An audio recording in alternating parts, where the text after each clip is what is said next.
What's up, everyone? Here's it's a special Sunday stream today. Um, there is I guess a podcast or um a video I wanted to watch, so I figured why not watch it together? Why not watch it with everyone? So that is what I'm going to be doing. Uh,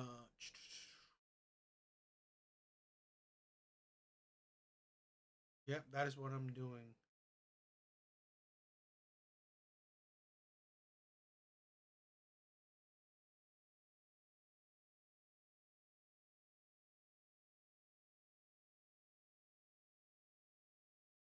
Okay, so yeah, there's this video that I wanted to watch out. I wanted to watch, so let's watch it together. Yeah.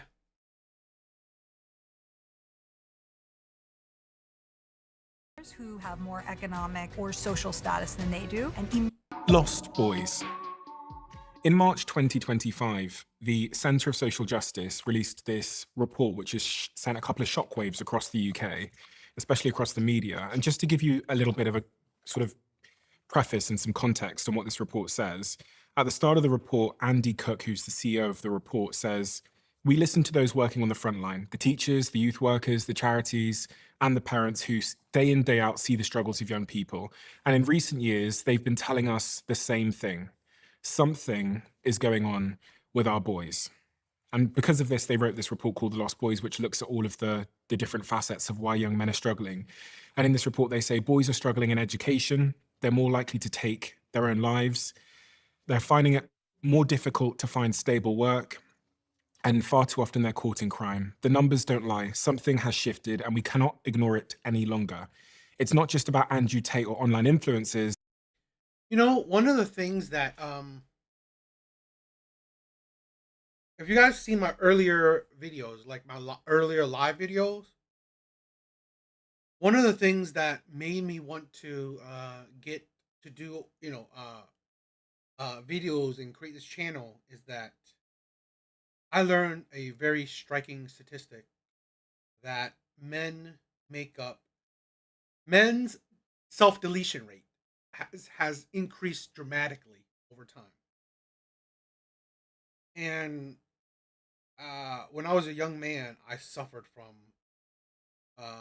depression, and I also wanted to, you know, self delete. So it was it was something that I cared about because I knew why. Because we had so many young men that were directionless, guideless, hopeless. So, that was something that I was understanding and feeling. I want, so I want, so I created these videos and just had my own opinion and stuff like that. So it was something that was on my mind. These are symptoms, not the cause. The deeper truth is that too many boys are growing up without the guidance, discipline, and purpose they need to survive. And there's some frankly horrific graphs, which actually sent the CEO of my company, a lady called Georgie, um, into quite an emotional state. She texted me and told me she was crying looking at some of these graphs, which we'll talk about today. But this is a subject that I know both of you know very, very well. So I'm keen to get into exactly why this is happening and what we can do about it. But to preface this discussion, to understand where you both come from and the perspective you have, Logan, who are you and yes, what do you do? I'm a behavioral scientist turned dating coach. So that means that I take all the lessons from the field of behavioral science, how we make decisions, and then I apply them to the field of relationship science, which is how love works. And so I'm really passionate about this topic because for a long time, I've found that wherever I go, people say, "Oh, I know all these great single women. Do you know any great single guys?" And I just thought, "Oh, okay, maybe that's always been happening." But when I actually dug into the data, I saw that we are truly in a dating crisis right now, and there is a huge mating gap between the type of men that women are looking for and the type of men that are available. This is a critical conversation around truly the future of humanity because marriage rates are down. That means birth rates are down. And so this conversation is extremely important.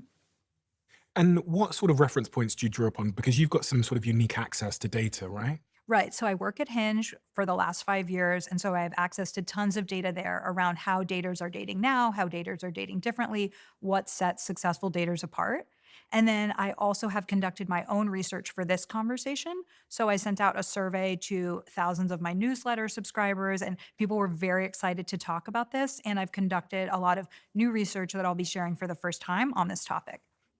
So I make my living looking at data and trying to come up with insights. I spend most of my career looking at data to try and add shareholder value, and then I have the luxury now of focusing on things I'm really interested in. And I just stumbled upon data about that reflects that the cohort that has ascended fastest globally is women, and this is a wonderful thing and a huge collective victory. And the group that has fallen furthest fastest is men in Western markets. And the data was just so overwhelming.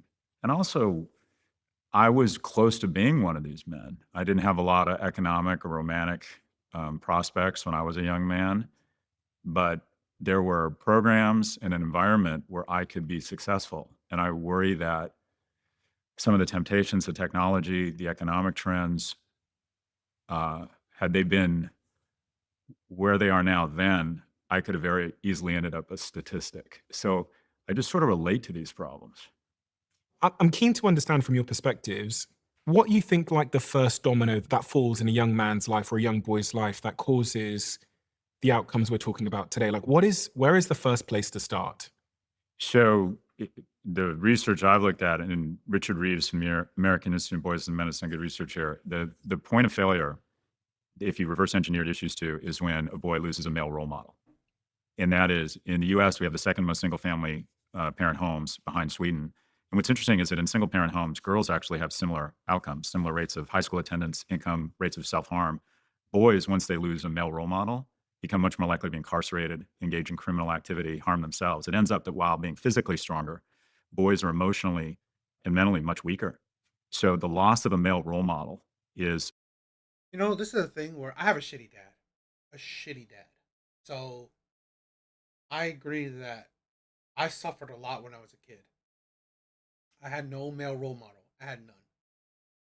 It only took until I was like in my 30s, late 30s, for me to wake up, see the struggles of other men, trying to sympathize, empathize, and learn from other men, the struggles of other men, learning what it's to be a man, uh, to improve myself, to improve my mindset of masculinity. So, but this is hard. It is hard. Where I spent most of my life just struggling mentally, emotionally. Um, this is why fathers are so important. Good fathers are so important, and why I'm so against single motherhood. And this is the thing. My mom was basically a single mom. I love her. She's an amazing mom. But being an amazing mom didn't help me become a better man. It was a struggle. It was. So this is why, again, not like I hate single moms. It's that it's not a benefit. It's not a benefit for society. It's not a benefit for boys. It's not a benefit for girls. To be raised by single moms, it's not a benefit. I would argue, kind of the first point of failure that predicts that a boy is going to struggle. And that has impacts on family court, economic policy, and just general zeitgeist in our society where men need to step up. If we want better men, we need to be better men. We Yeah. need to step into that void. Another one that Richard Reeves talks about is that there's not enough men in the education system. So I 100%. believe when Tim Waltz was a teacher, 1 out of 3 teachers in his school was a man, but now it's like 24%. Yeah. And so where do kids spend most of their time? In school. And who's teaching them? Mostly not men. And you think, well, women can be fantastic teachers, and it's Right. true. But after school programs, not as many coaches that typically are male, not as much compensation, so they don't get rewarded for being Mhm. coaches. And if you just think about it logically, who does a teacher champion? A teacher champions someone that reminds them of themselves when they were a kid. So, and also just look at there's incredible bias, I would argue, against males in school. A boy is twice as likely to be suspended on a behavior adjusted basis, twice as likely to be suspended for the exact same infraction as a girl, Mhm. 5 times as likely if it's a black boy. And so, and once you're suspended twice, This is a thing where I don't know about you, but if you are paying attention to TikTok there's a debate, or there's a dialogue where a lot of women are asking, why are so few men going to college? Because education is not a good environment for men, even at the earlier onset. I've said this, and I think my last live. Men are not championed. Men are not. No one is proud of men. No one is cheering for men. No one is cheering for boys. That's the thing. No one is caring about the boys. That's the and, and that's the thing where it's hurting boys being very disinterested in education. So by that disinterest growing, they don't want to continue into college. It probably means you're not going to college. In addition, look at the behaviors we promote in school. Sit still, be a pleaser, be organized, raise your hand. You basically just described a girl. And so, and also, quite frankly, a lot of the jobs that require tertiary education attainment, there's more women now in law school and medical school. And quite frankly, good for them. They're just better at that. They're better students. They deserve to make more money. They deserve it. But the reality is, it has huge ramifications when we no longer have wood, auto, or metal shop. They've gone away. Right. So those used to be a path to do some middle class jobs. They've been replaced by computer science.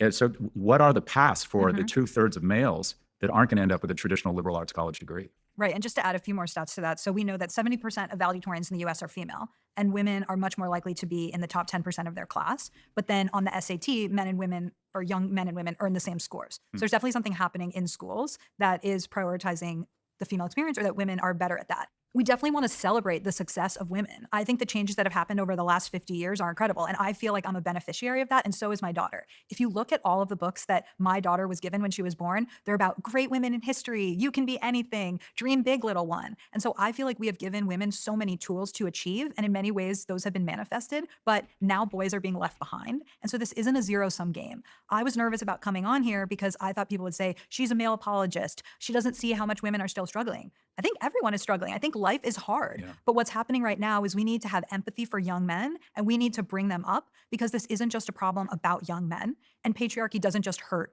women. A lot of people think about the patriarchy as something that prizes men and hurts women. But when there's a very narrow definition of men, everyone is hurt by that. And that's all the research that I've done, is over and over seeing women feel like they are not enough good men to date, and men feel like they're being held to a ridiculous standard of holding both sides of the coin, being feminine and masculine.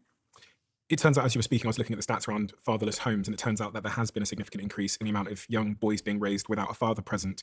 About 25% live without a biological step or adoptive father, according to the National Fatherhood Initiative. In the US has the world's highest rate of children living in a single parent household, and 92% of the time that's with the mother alone. And in 1968, only 11% of children lived with only their mother, compared to 21% in 2020. So that's doubled in the last 50 odd years, which is pretty staggering. And then obviously the consequence of that, as Scott described, is that individuals from father absent homes were 300% more likely to carry drugs, to carry guns, to deal drugs, and there's this huge plethora of mental health consequences if you don't have a father in the home. I mean, what do we do about that? And like, where are the fathers? Yeah. Where are where are they going? Well, it's complicated. There's male abandonment. There's just no getting around it. But also going back to family court, sometimes the courts in the our economy make it difficult for a man to stay involved in the kids' lives. And also, family court's getting better at saying, all right, the kids, I mean, just a personal anecdote. I have a friend who recently has gone through divorce, 2 daughters, very much wants to be involved in their lives. They're 13 and 15-year-old girls. And quite frankly, dad's there on the weekends and they got their own thing going on. And they don't necessarily make dad a priority. And dad's not around for what I call the garbage time. And that is what I found with my boys is the moments of serendipity and connection happen randomly when you're taking them to school, when you're out in the back, jumping around or playing whatever it is, these garbage moments. And when you're not in the household, for whatever reason, there isn't that much garbage time. And I think slowly but surely they lose sometimes connection with their kid. There's something weird going on. I'm curious, Logan, if you've got data on this, but you have a 1-year-old daughter, right? You're going to be amazed when my 14-year-old boy had a Halloween party. And the boys are like cute, but they're dopes. They're boys. There's some 14-year-old girls that look like they could be the junior senator from Pennsylvania. They're 5'10". They're articulate. Yeah. Hello, Mr. Galloway. How are you? What a lovely home. And the boys are like, I don't know.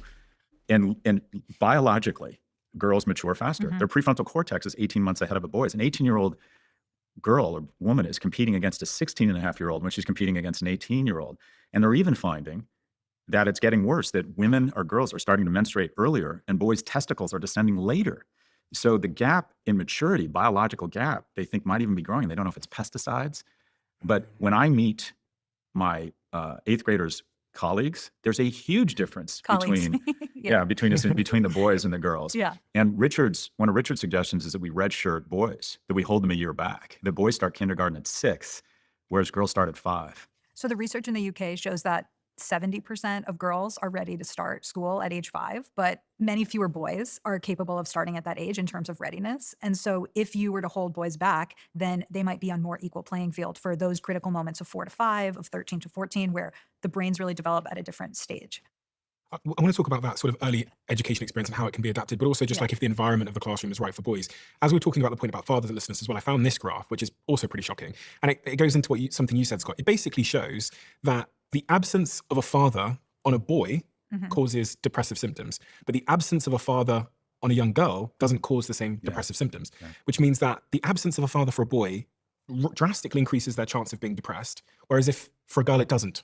There's a lot of Which other is- graphs that look like that in terms of women and young girls are just actually a lot more resilient in childhood. So if you are in foster care as a young woman, you have less negative outcomes than young men. And so there's this theory in parenting of, is your child an orchid or a dandelion? And so the orchid really needs very particular situations to grow. They need a certain amount of light. They need to be watered in a particular way, and they'll thrive in some situations and they will not thrive in others. Whereas a dandelion can really survive in many situations. And so women, young girls tend to be more dandelions in childhood. And so that's why when you have a boy and a girl both in negative situations, the boy is more negatively impacted. Boys are just weaker. There's a crazy stat Hmm. I read that 2 15-year-olds, a boy and a girl, both sexually molested. And to be clear, they're equally heinous crimes.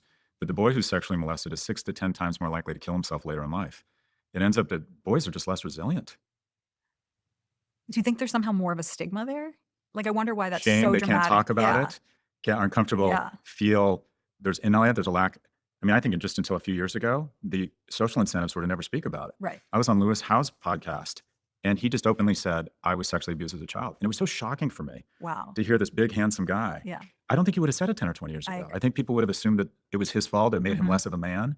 So I think a lot of that has hopefully gotten better. But Mhm. we just have to acknowledge boys mentally and emotionally are weaker than girls.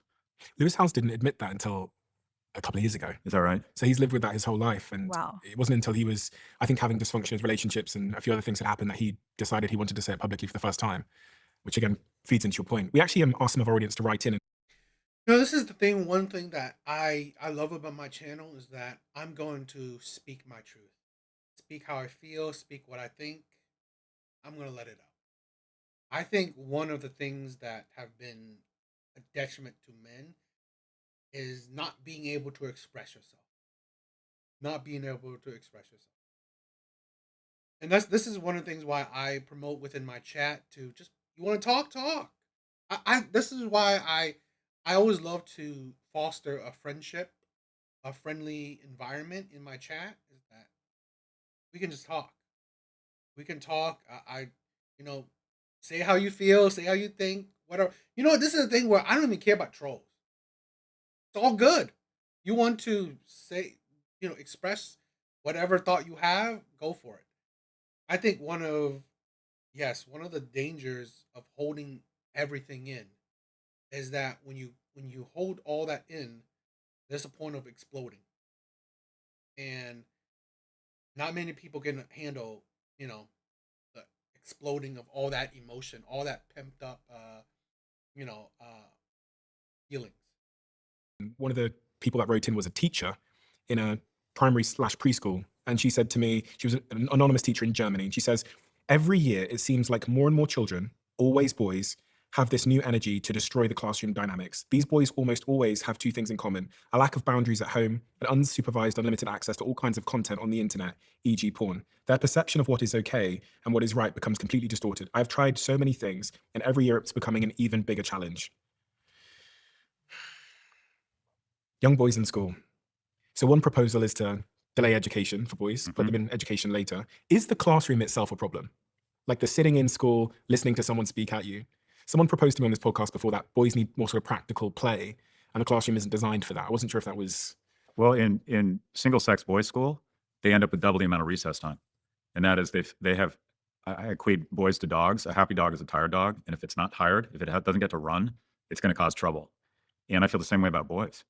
So in these schools where they decide what's best for the boys, there's usually more exercise and more free play and more roughhousing, co-ed schools. And you're also seeing, I think, with boys, I mean, there's just by even acknowledging that men play a critical role in boys' lives a few years ago, that was seen as sexist.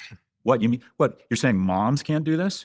And I can just tell you, there are certain moments when my partner needs me to weigh in. I don't know if it's the depth of my voice, my physical size, the way they relate to me, the fact that I'm not. You need dad, or that's what I found, especially with boys. They need almost like that not physical intimidation, but it's almost like they begin tuning out their mom over time. I mean, they're incredibly close to their mother. They look to her for nurturing. When they really have a problem, I find they go to mom, but they will constantly test the boundaries, constantly. And I think a lot of single mothers, quite frankly, with boys, just can't keep a lid on that kid. They can't control the kid. So, and I think you're finding at schools when there's no male kind of, I don't know, involvement or that I don't know, what I'll call physical presence. And then you add on this DOPA machine that they get used to squeezing a DOPA bag 100 times a day as they need it. And then you take the DOPA bag away, they're just more prone to emotional outbursts. I'm curious if you've done any research around why that emotional outburst more common among boys than girls. I haven't done that research, but I am imagining that there's moms out there that are raising boys on their own, and they might be like, yes, it is hard, but what do I do? Right. And so for that boy who isn't taught by a lot of guys in school, Personal opinion. I'm nobody. I'm not. No academic. I see it as, here's the thing where it's nature, maybe biological, where men in general, boys, it's that urge of hunting, being a hunter, being a force. So a lot of this is a thing where why men tend to strive better when they're being active, when they are doing active things, sports, fights, just being active. Why when dealing with around other men, more roughhousing, more something, busting on, making fun of each other. It's just aggression. And even in younger boys, they need that too, in my opinion. We are not cultivating that. We're not cultivating that energy, in my personal opinion. We are doing now a detriment to younger boys, where we want them to. I think it's personal opinion. We are pushing younger boys to be more feminine, and I think they can't control that kind of mindset. The femininity is not the feminine mindset. The feminine way of life isn't productive for young boys, in my opinion. So could be that's just my thought. Why a lot of young boys are suffering, where I don't think that they are, um, you know, being able to navigate life correctly, in my personal opinion. and isn't in the Boy Scouts, which doesn't exist anymore, or it doesn't have big brothers, big sisters, like what does that mom do?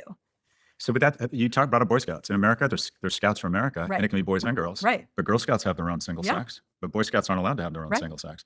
So the question is, all right, what do you do? And I think that we need a societal zeitgeist that says immediately if they're And this is the thing where we have demonized boys, men to such a degree where, back in the day, like I said, little boys didn't have the on average, don't have the freedom to run around, roughhouse, do, little boy activities like Boy Scouts and stuff like that. Because whatever reason, probably, negative ones, a lot of those are gone. The Big Brothers things, that seems like it's gone as well.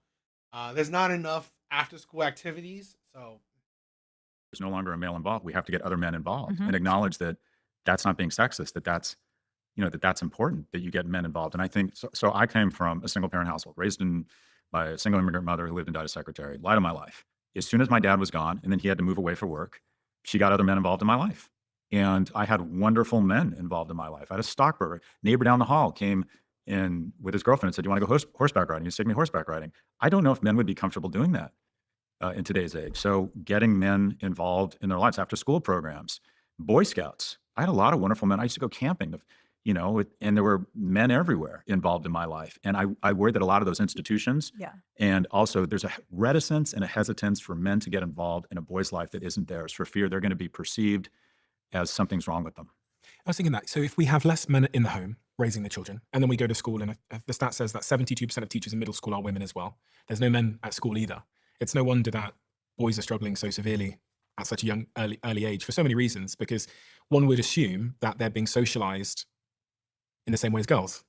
I'm seeing, Okay. I've got a mother at home, don't have a father. I've got women at school, don't have male teachers. I mean, that's a controversial thing to say. I'm sure it used to be, but I think people are waking up a little bit now. We need more male teachers. There's more female fighter pilots per capita than male kindergarten teachers. There's an absence. There are some boys, not some, there are millions of boys in America whose first male role model is a prison guard. Yeah. And there're just no men in their lives. Ooh. After school programs being canceled, no women, very, very few men, K through 12. Dad's not around. There are literally communities. You read articles about it where it's like, where are the men? Yeah, that's what I'm trying to figure out. Where are they? Online. Doesn't look like they're in work. The, They're not in college. the reality is there just aren't, for a lot of reasons, a host of reasons, a lack of male involvement in kids' lives is a big, big factor leading to this. There are other factors, there's socioeconomic factors, there's biological factors, there's a lack of vocational training, there's outsourcing of many of the jobs that made a man's path to the middle class viable. I mean, you want to talk about the UK, a big problem is a lack of growth. Yeah. There's not a lot of income opportunities for a young man who's not exceptional. And what we've seen in the US is essentially, if you look at our economic policies and college, it's never been better to be remarkable. Like if you're in the top 10%, if you're a high school class, you're going to make more money than the top 10% did 10, 20, 30. If you end up at Google, you're going to make, a kid at Google who's amazing, computer science degree, can make millions of dollars by the time they're 30. But I can prove to every one of us mathematically that 99% of our children are not in the top 1%. And our economic policies have basically said that school and college is meant to identify a super class of 1%ers that we're going to try and turn into billionaires, instead of figuring out the infrastructure and the programs to ensure the bottom 90 have a shot at being at the top 10. And one of the stats is just around college acceptance. When I applied to UCLA, the acceptance rate was 76%. Now it's 9%. I was unremarkable for whatever reason, prefrontal cortex, single mother, whatever you want to call it. But back then they had the mission and the charge to let in unremarkable kids. And that's no longer the case, because America's superpowers are optimism. And we all believe our kids in that top 1%. And the reality is they're not. Or people think, I like an economy where you can make $1 billion because that's going to be me one day. So they have ignored the fact that we are crowding more and more prosperity and opportunity into the remarkable. And for me, it comes down to what do we want in America and the UK? Do we want a super class of billionaires, or do we want a society? I've always said that I've said that my channel isn't about the high value men. It's about average men, because we are. I hear it more and more, especially in social media. We are constantly focusing on the 6-figure men. We're constantly focusing on the high value men.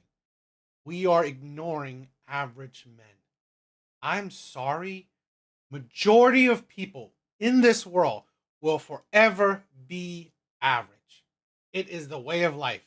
Not everyone can be a king. Not everyone can be an emperor. Not everyone can be whatever, an elite. Anything. Most people are average. And average people, and in particular, average men, are being ignored. That's why I've said this countless times before, where I want to gear my content to my point of view, because I believe I'm average. I definitely live the mindset of I'm average at best. That doesn't mean that I think less of myself. I have a high level of self-respect. It's just, I know I'm average. I'm not delusional. And we've built a society where we are looking down on average people, particularly average men. Operating system that gives unremarkable people a shot of being in the top 10%. It's become winner take all. And we have purposely created a set of economic and educational policies that crowd a massive amount of prosperity into the top 1%. And we have opted for it because we believe we have a shot at being in that top 1%. I love that because I think the winner takes all applies to a lot of different things. So I bet the top 10% of Americans now are healthier than they've ever been, while the rest of the country 100%. has never been healthy. Best never healthcare in the been less world if you're in the healthy. top 10%. Yeah. Or in marriages, the top marriages today are the best marriages of all time, yet we have declining marriage rates. So we're nearing the lowest rate of marriage that we've ever had in American history. So most people or fewer people are getting married, but if you're, two college graduates who get married in your 30s, you might have an even stronger bond than people in the past. But that is a small group at the top. Marriage has become a luxury item. Yeah. If you're in the top quintile of income earning households, you're 75% get married. If you're in the bottom quintile, only 20. If you're in the lower quintile of income earning men, only 1 in 4 chance of getting married. And this has huge impact on our society because we know that married people are healthier, they're wealthier, they live longer. When couples are married, they actually have lower rates of child poverty. And so this has huge implications for our society if we're having fewer marriages, especially when you think about having fewer babies. I want to get into dating and marriage and love and all those things. One of the things that really shocked me as I was preparing for this conversation was this graph, because this isn't the narrative that we hear. Can you both see this one? This is the reverse gender gap, gender pay gap graph. Right. And it shows that young women are now out earning young men. That's not what I heard. In terms of, like, if I log onto social media, we've been trying to fight the gender pay gap, but to see that young men are now falling behind, both in education, both in unemployment. Young men face higher unemployment, nearly twice the rate of women. Looking at the early developmental stats, this graph was horrifying. I actually couldn't believe that was true, that young boys are struggling so much in education. But then They showing you, this is the thing. No, I've said this before. We constantly focus on, feminism, women's rights to what? Men. Men are suffering, not women. Women are not suffering. It's men. Women needs to fight for what? What right do women need to fight for? Nothing. Nothing. It's like, this is the thing where women never understand. It's top tier men, the CEOs, which are very small percent of men. The top percent of men, the 6 figures, the 7 figures, whatever. The 6-figure men, the CEOs, the top. Then all women, then average men are all at the bottom. Average men they're doing worse. They're at the bottom.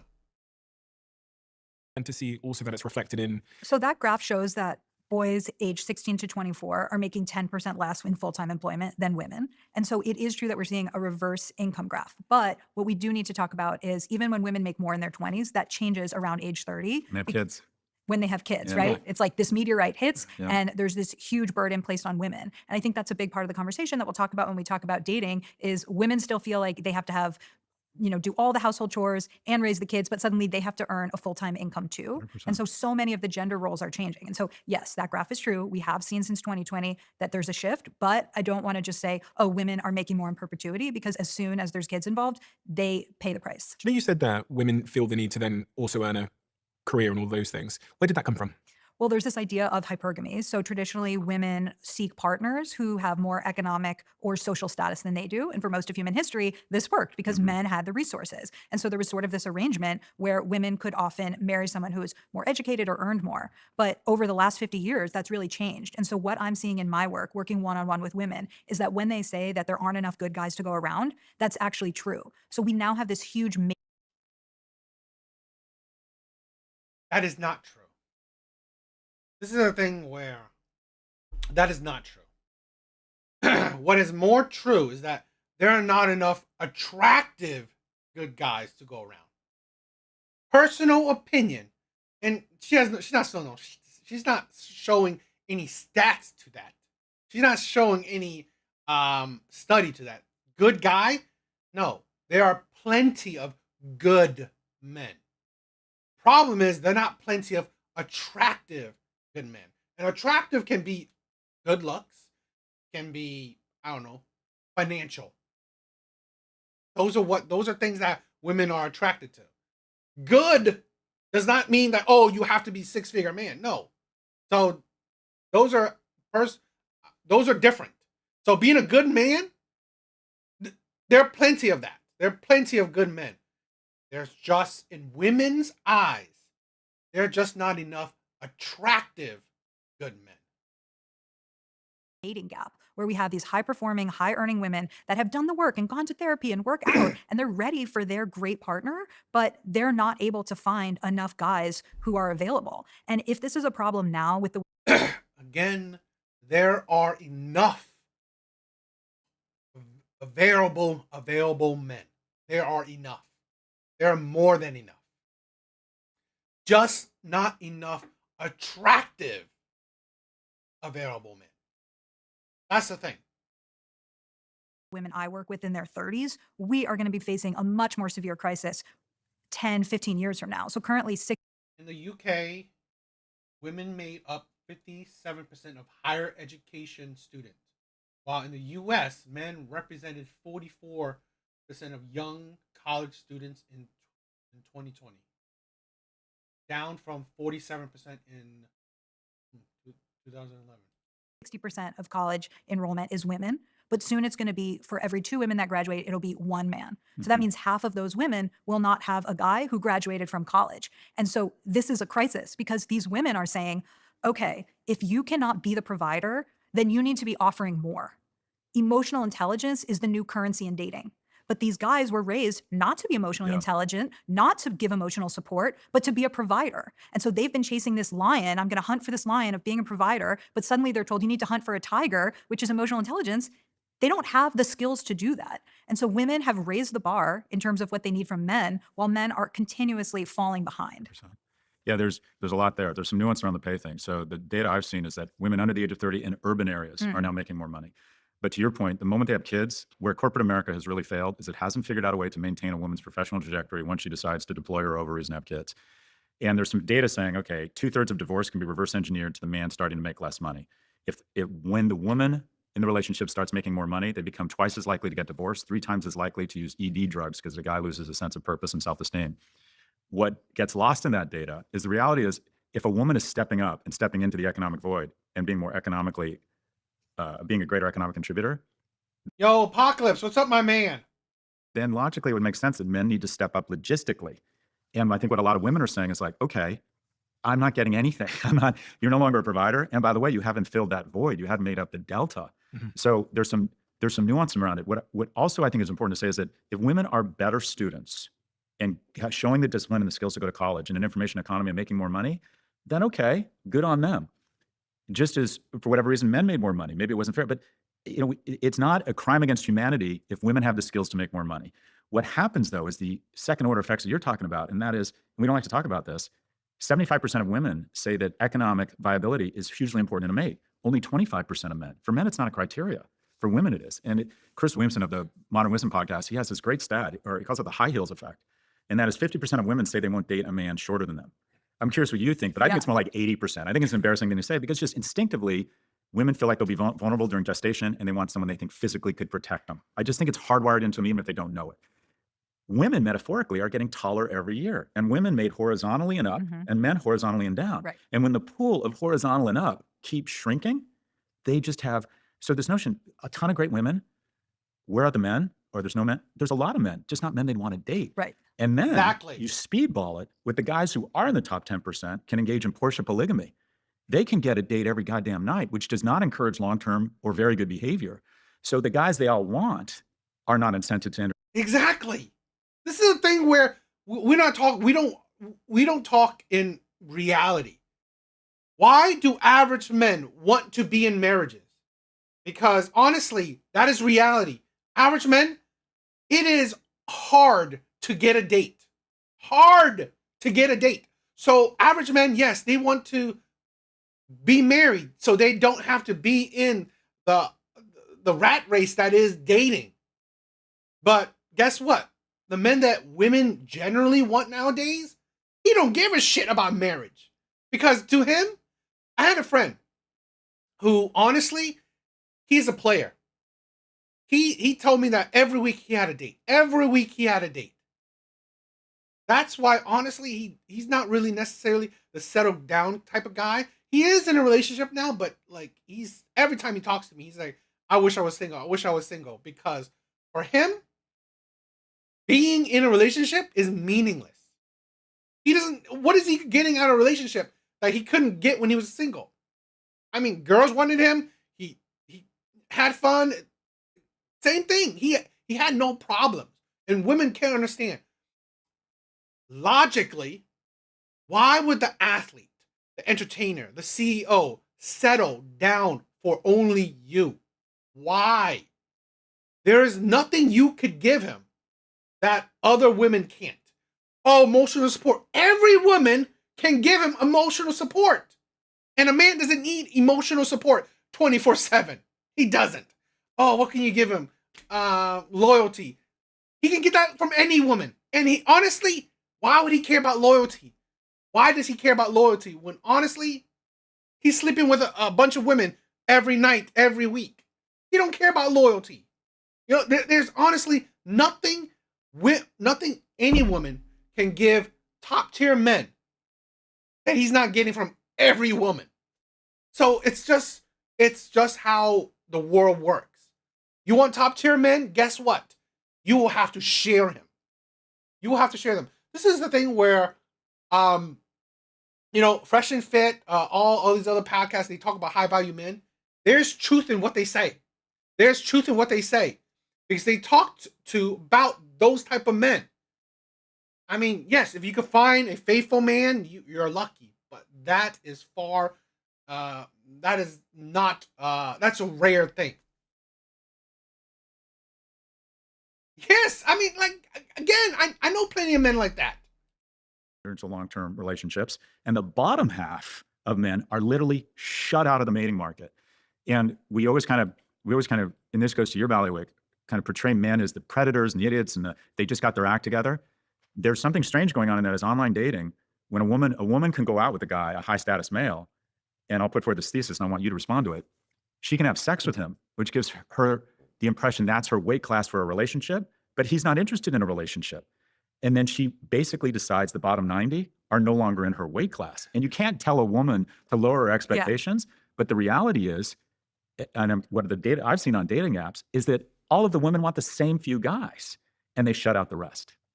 Yeah. Okay. So there's a few things I'll respond to there. So one, going back to the income graph, I want to just call out that yes, right now in a few urban markets, women are making more than men. So women in DC and New York under 30 are making more than men on average, but in most situations, men are still making more than women, but we're talking about a projection.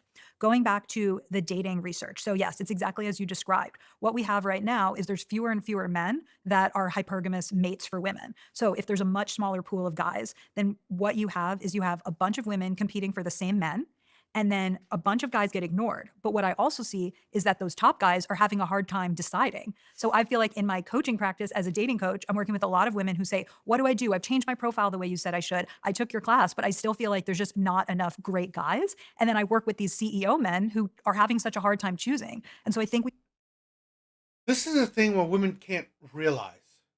If you want to date a man that is particularly top tier, like I want a man that makes six figures. Women have to understand, all women want a man to make six figures. So imagine this. You have to think to yourself, would a king be faithful? Would a king be faithful? If in your mind you think, which whatever ridiculous logic you think, a king would be faithful, then you know what? You have entered the war of delusion. Now, if you think logically and you've seen through history, you know that a king would never be faithful. So why would you think top tier men would be faithful?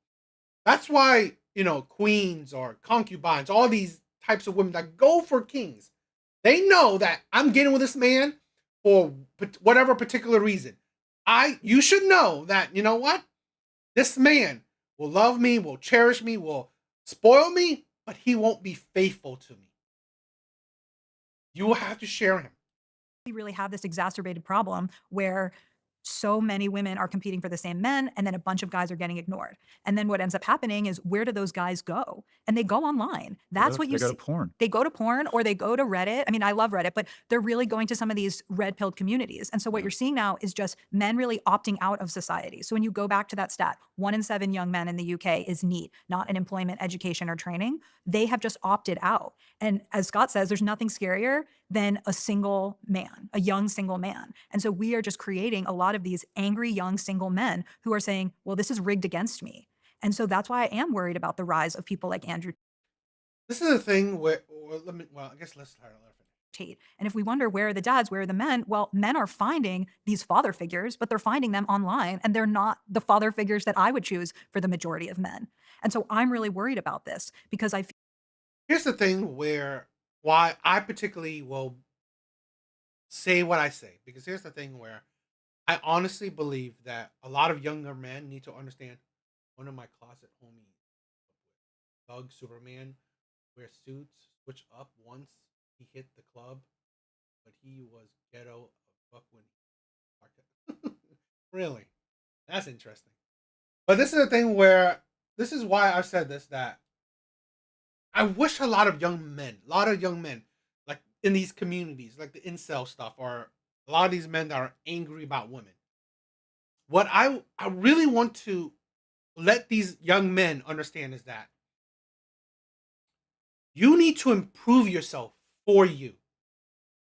Be the best version of yourself so you can find happiness for yourself. What I mean? Because here's the thing. If your goal is a woman, well, yes, the US is, they may have this thing where you are too below him, you are not worthy of the women in the West. Fine. Fuck it. Okay. But that don't mean that the rest of the world is shut out to you. What I say is that don't become women hating. Don't become women hating. Please don't. What you do is that you understand that, you know what? Fine. Women around me find me unattractive in whatever thing, looks or financial, it is what it is. But what you will do is still try your best to be the best version of yourself. Financially, mindset, body, mentally, whatever. And then understand that, you know what? The rest of the world is open to you. This is why I don't mind men doing passport bros. But you have to strengthen your mindset, because if you become a hateful man, a man that hates women in the West, I don't hate women. Regardless of what people may think of my content, I don't hate women. I hate, people that are not, don't understand, that doesn't understand accountability. I hate, and in particular, I hate women that, I don't hate women, but I hate people that are hypocrites, delusional, don't understand accountability. That's what I hate. Okay? The mindset, not the person itself. If you become a man that, not really hating on women, you have that mindset where if you go to, let's say, another country, you won't be a toxic man. You will just be able to find, if you become the best version of yourself, you'll be able to find a woman that, may fit, you may fit her whatever attraction level where you're financially attractive to her. Okay? I believe you, Apocalypse. Feel like women are saying, guys, you need to step up because I can provide and I don't need that from you. And guys are not prepared to rise to the occasion. What are women looking for? Scott talked about height. Yeah.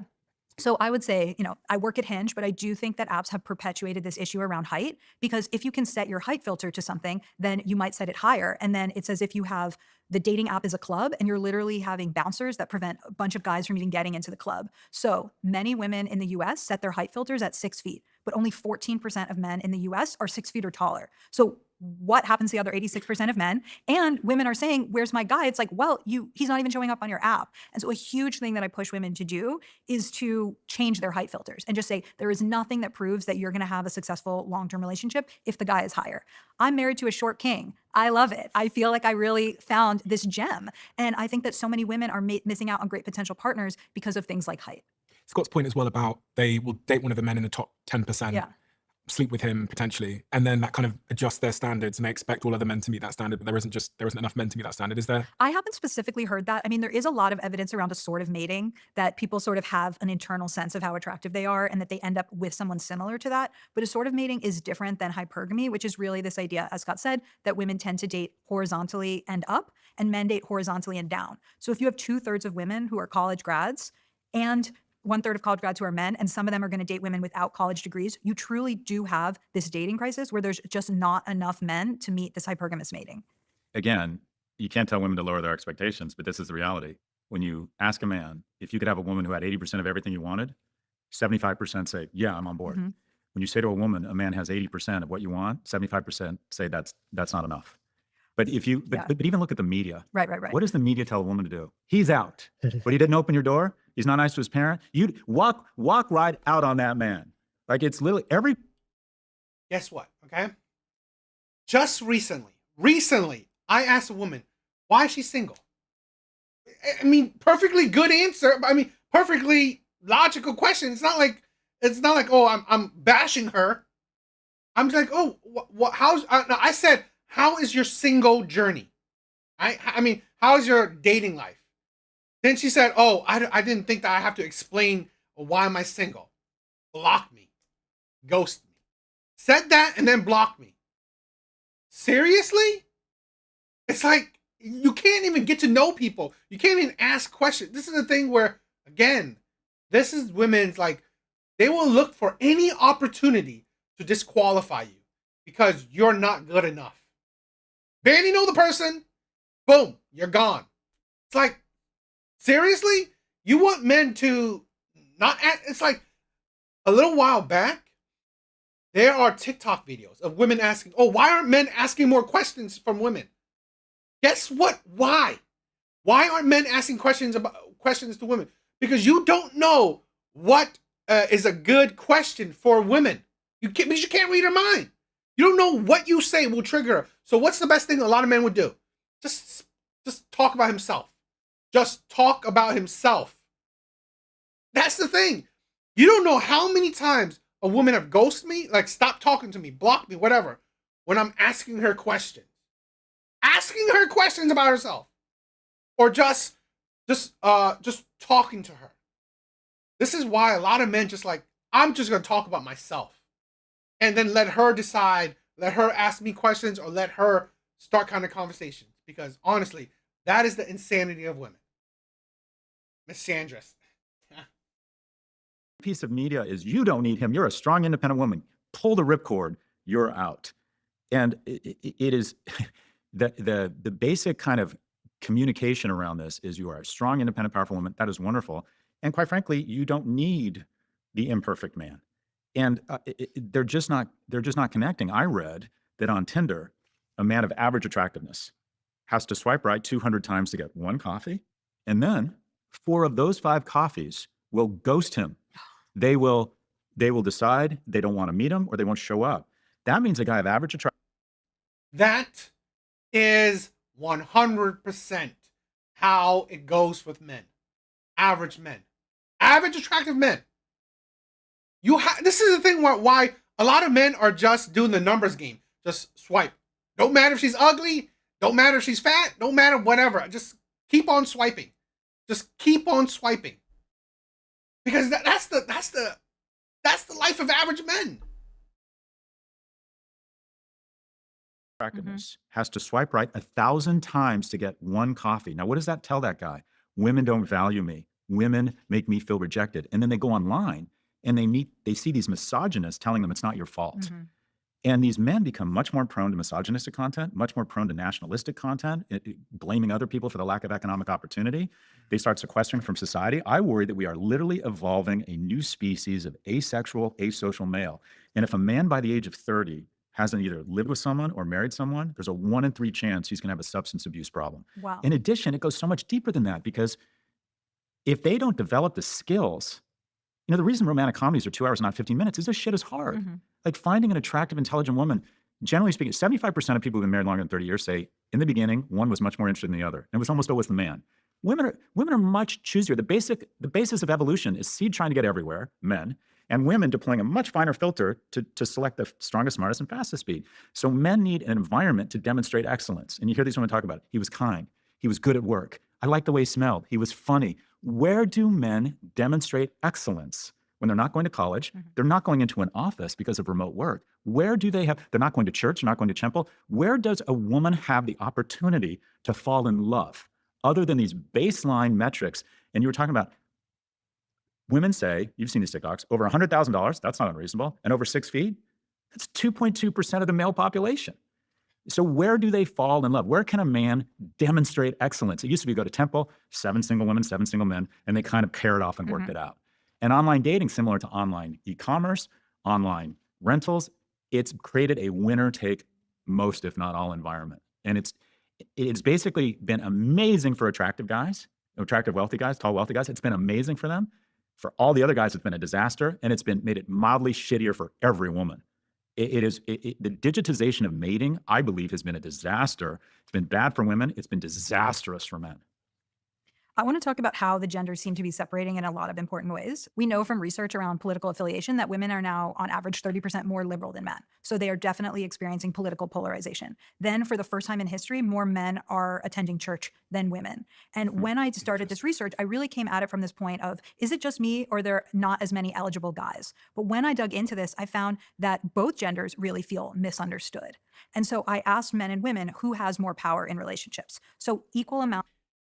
I always like to clarify there are plenty of eligible men. Plenty. There's not enough attractive eligible men. Because the clear distinction is important. Because saying there's not enough eligible men is clearly saying that there's not enough men to go around. There are plenty. There are plenty of good men, eligible men to go around. There's just not enough attractive eligible men in women's eyes. Men and women said, oh, we have the same amount of power, 42% of that. But then what was so interesting is that 46% of men said women have more power and 46% of women said men have more power. So there's this huge feeling of, oh, the other gender has all of this power. And when I spoke to people, I want to tell you about 3 dating paradoxes that I saw. So the first dating paradox for men is this idea that now that women are providers and do not need a man to take care of them financially, they really want guys to step up with emotional support. But here's the paradox. They were not raised and they don't know how to give that emotional support or emotional availability. So we know women, even if they have the same number of friends as guys, the women are talking to their friends much more often. Women speak to their kids, even starting at a very young age. They use more emotional language with their daughters and their sons. So constantly we have this feeling where we're asking men to do something when they don't have the skills. I was talking to my friend David, and he said women are in graduate school when it comes to emotional conversations and guys are in 3rd grade. The other part of the paradox is that women are asking men to be more emotionally open, but then they get shamed when they do that. So we have this great quote from Brene Brown where she says, we beg guys to open up, we beg them to let us in, and then when they do, we can't stomach it. And I heard that over and over in my research. There's this quote where a guy says, a woman. That mindset, okay? What she just said. Also imagine, I think, personal opinion, I think more and more, I'm not saying there is a lot, I'm saying it's increasing where, yes, more and more men are being emotionally intelligent, taking up the burden of the household, of the childcare. And I think those type of men, because I hear more and more stories of men being the cooker, men cooking in relationships, men cleaning in relationships, predominantly more than a woman. Cooking more in the relationship, cleaning more in the relationship, taking care of the children more in the relationship. And I'm hearing those are divorces. Those men get cheated on more. Because here's the thing where, yes, women want that. What they say they want that, okay? But in practice, women are finding that more unattractive. Going for the men that are typical, stereotypical alpha men, okay? Strong, masculine, stereotypical, the masculine men. And I'm hearing that more and more. I'm not saying that that is a big thing. I mean, it's like studied or whatever. I'm saying that I'm hearing it more and more stories like that, where there is an increase of men trying to be more domesticated in the sense where they're taking care more of the kids, they're taking care more of the household, and yet these men are, the stories I'm hearing, are getting cheated on more, getting left by what women deem as more masculine men. Women would rather see me die on the white horse than fall off of it. And so there's a sense that I have to be perfect. I have to be the masculine and the feminine, but I don't have the skills to do that. And women say that they want these guys to be emotional, but as soon as they show emotionality, it can freak those women out. So one guy that I spoke to for this said, I went on a few dates with this woman. At some point, I told her that my mom had had a suicide attempt. And the next day she texted me and said, I'm sorry, I can't see you. I cannot process your emotional trauma for you. And so guys are getting a lot of mixed messages. We want you to be feminine. We want you to support us. But when you do, it freaks us out. And so we don't want that. And digging into the research, and I want to look into this more, I think it's that a lot of women want emotional support They want you to support them in their emotional journeys, but they're not as ready to have you open up in your emotional journey. Can I put forward a thesis? And I want you to. Guess what? A man that supports a woman in her emotional journey, he's a man that is emotional himself. He's a man that's emotionally intelligent, emotionally expressive. So a man, because here's the thing, women are typically emotionally intelligent, emotionally expressive. So they want a man to support them on their emotional journey. Guess what? If a man, supports women on her emotional journey, he himself is emotionally expressive, emotionally intelligent. So he would expect it to be reciprocal. Respond to it because I haven't done the research. In marketing, we call it consumer dissonance, what people say they want and then what they actually buy.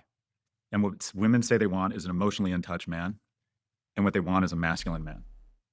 And that they will articulate what they want in a man, and includes being more emotionally available, and then they want to have sex with a traditional masculine man. And what I hear from a lot of, and this is anecdotal. This is exactly what I just said, right? With the whole men are more domesticated, and yet they are getting cheated on with men that are what women deem as typically, stereotypically masculine. Yes, women say that they want these types of men, but in practice, not saying all, but it's happening more and more. In practice, women find these men less attractive. They find these men great to settle down for or settle for, but they find these men not particularly attractive. Evidence in pulse marketing, and you tell me what the data says. But there's just so many single women in my age group, and it feels like there's literally no men in my age group. As bad as it is for people in their 20s and 30s, try being a woman in your 50s trying to date, right? And they tell me the same thing. These are liberal, progressive, educated women. They say, by the way, I like a manly man. Yeah. And they say it under their breath. So there's what supposedly is stated around, I need more emotional availability, someone who's touch with their feelings. But what the research shows is they want a guy with facial hair, who's still, women are still very attracted to traditional masculine attributes. Yeah, I mean, I think we're just in such a hard moment because you have women who are saying, I don't want to date a guy who earns less than me. And you might think, okay, well, the data hasn't caught up with the dating. If more women are in higher education and more women are earning more, then maybe you're going to be the one who earns more in your relationship. But what they feel like is projecting out, I'm going to end up doing most of the housework, most of the childcare. I might as well get a guy that can contribute financially. So they don't want to change their expectations around that. And so I think we truly are in a moment where women are being asked to do more masculine things and men are being asked to do more feminine. Women are not being asked to do more masculine things. Women are choosing to be more masculine, doing more masculine things, focusing on their career, trying to go up the career ladder. Women are choosing it, not being asked. No man is asking a woman to focus on her career, to support him. No man is doing that. Things. Yo, why? What's up, my brother? Hope you had a good day. And I think a lot of that is progress, but it also seems to be creating a lot of confusion in the dating world. Yeah, it's sort of, I was just thinking, I coach a lot of young men, and occasionally women ask me for dating advice, and you coach, it sounds like a lot of both. And first thing I say to men is I ask them, like, would you want to have sex with you? All right. Are you in shape? What do you look like, Nate? I do say this, that a lot of men need to think, what value would you bring to a woman? That's it. You have to, this is what's important, why I say self-reflection is important. What value would you bring for a woman? I'm doing well. You know, I'm just watching this video because I saved it. I wanted to check it out. So, you know, I'm doing well. It was a decent Sunday, so it's cool. No complaints, no special complaints. But yeah. Do you have a plan? You don't have to be rich now, but do you have a plan? Right? Have you found means of being confident? Can you demonstrate kindness and excellence across anything? And the only advice I give women is second coffee. And that is, maybe it wasn't great. I mean, if you don't like the guy and you're just like turned off, fine. But if it was just okay, maybe give it a second coffee. I have a chapter in my book called Make the Second Date the Default. Yeah. And it's really because I feel like I won the lottery with my husband, but he is somebody that takes longer to open up and he's this slow burn. We met in college, we met again 7 years later, then we were friends for a year. And I feel like he's this incredible partner, husband, father, but I don't know that if we'd met just randomly on the first date that I would have gone on a second date. And so I Yeah. think people really do need to train themselves to look for these slow burns. Logan, Scott said something there about what he thinks women want, which is these sort of Yeah. traditional masculine features. Is this what you see in the data? What's hard is I think Scott's right about what people say they want versus so stated versus revealed preferences. So according to the research that I did, women are saying the number one thing that they're looking for is kindness and compassion. That's also what men are saying that they're looking for. So in many ways, this is great. People are looking for the same things, but I just feel like there's these huge disconnects now where people don't feel like they can get what they want. Men are saying they want kindness and compassion. I made them say, what are all the things that you care about? And then what is the number one thing that you care about? And kindness and compassion was first for both of them. The stuff I've seen or the stuff I've read is that for women, and I've talked to men about this, number one Mhm. is they have to signal resources. And we don't like to say it out loud. And by the way, it doesn't necessarily mean you have to have a Range Rover and a panel right now, but you have a plan, Mhm. right? You have your shit together. You go home at midnight when everyone's partying because you have to be up for work. You Thank you. Thank you for lurking. work out, which shows a level of discipline and that you can commit to something. You're in school. You've got a good job. This person is going to have resources. And I don't think that's changed a whole lot. I think a man's ability to signal future resources has gone down. I'm not sure it's become any less of a criteria. Number two is intellect. Mhm. And it's very instinctual because if you make good decisions for the tribe, your kids are more likely to survive. Mhm. Someone who's smart is more likely to take care of your offspring than someone who's stupid. What's interesting, and I love this, is the fastest way to communicate intellect is humor. Mhm. And I joke, and this is bad, but I say, this is my impression of a woman. I'm laughing, I'm naked. And that is, I've always thought if a guy can make a woman laugh, Yeah. she will date him. And then the third thing, I'm terrible and at this that. is where guys screw up. This is what I tell a guy's secret weapon is. It's kindness. Women want to see that you are a good person. You treat service staff well. You're good to your parents. You have manners. You treat people well, even with no reciprocal expectation, because they know that a kind person, if and when she's vulnerable and needs help, and maybe isn't bringing as much to the table for certain periods of time, that this is a kind man. And, sure, you want to do your best to signal resources and have a plan. Sure, maybe you're smart, maybe you aren't. There's not a lot you can do there.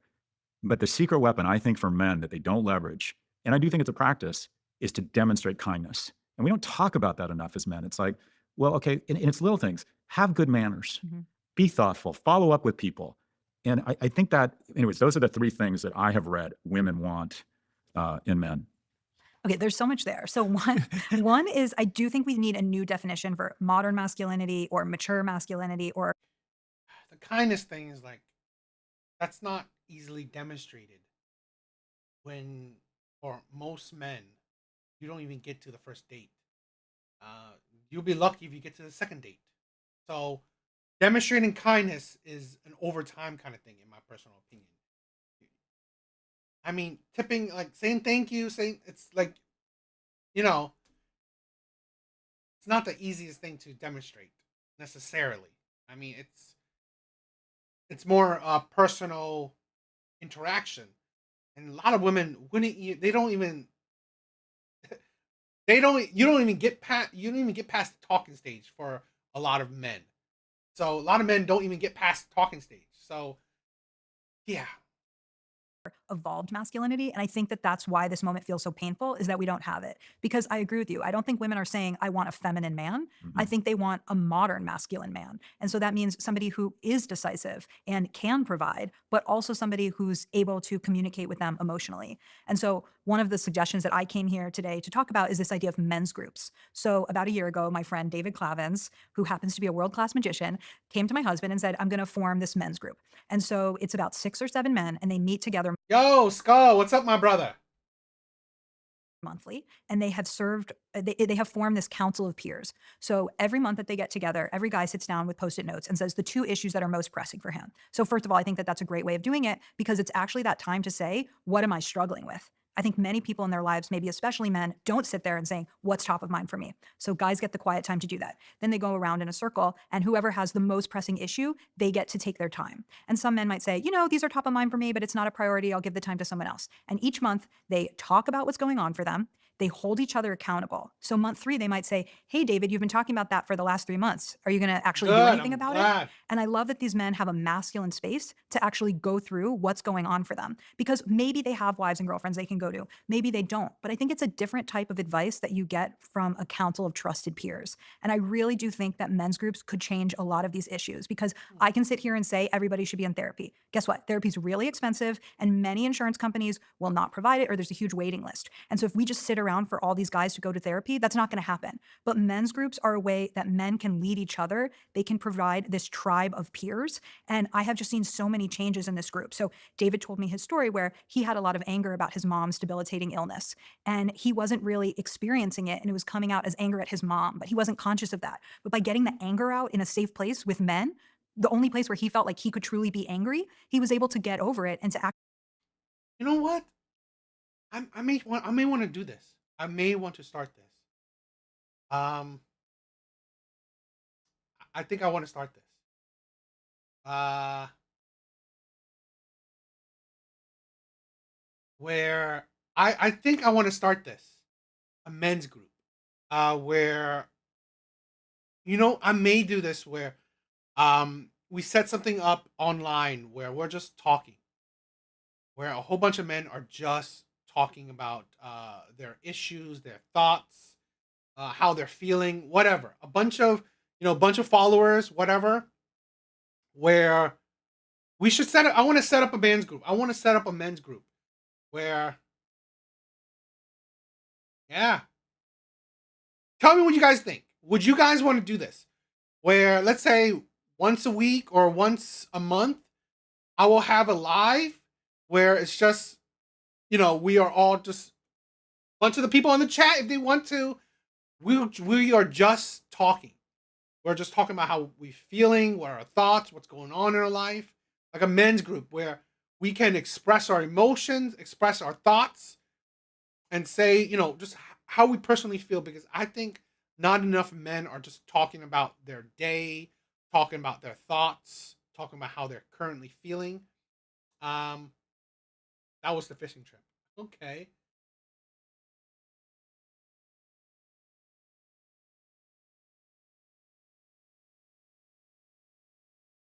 Yeah, I'm thinking about that.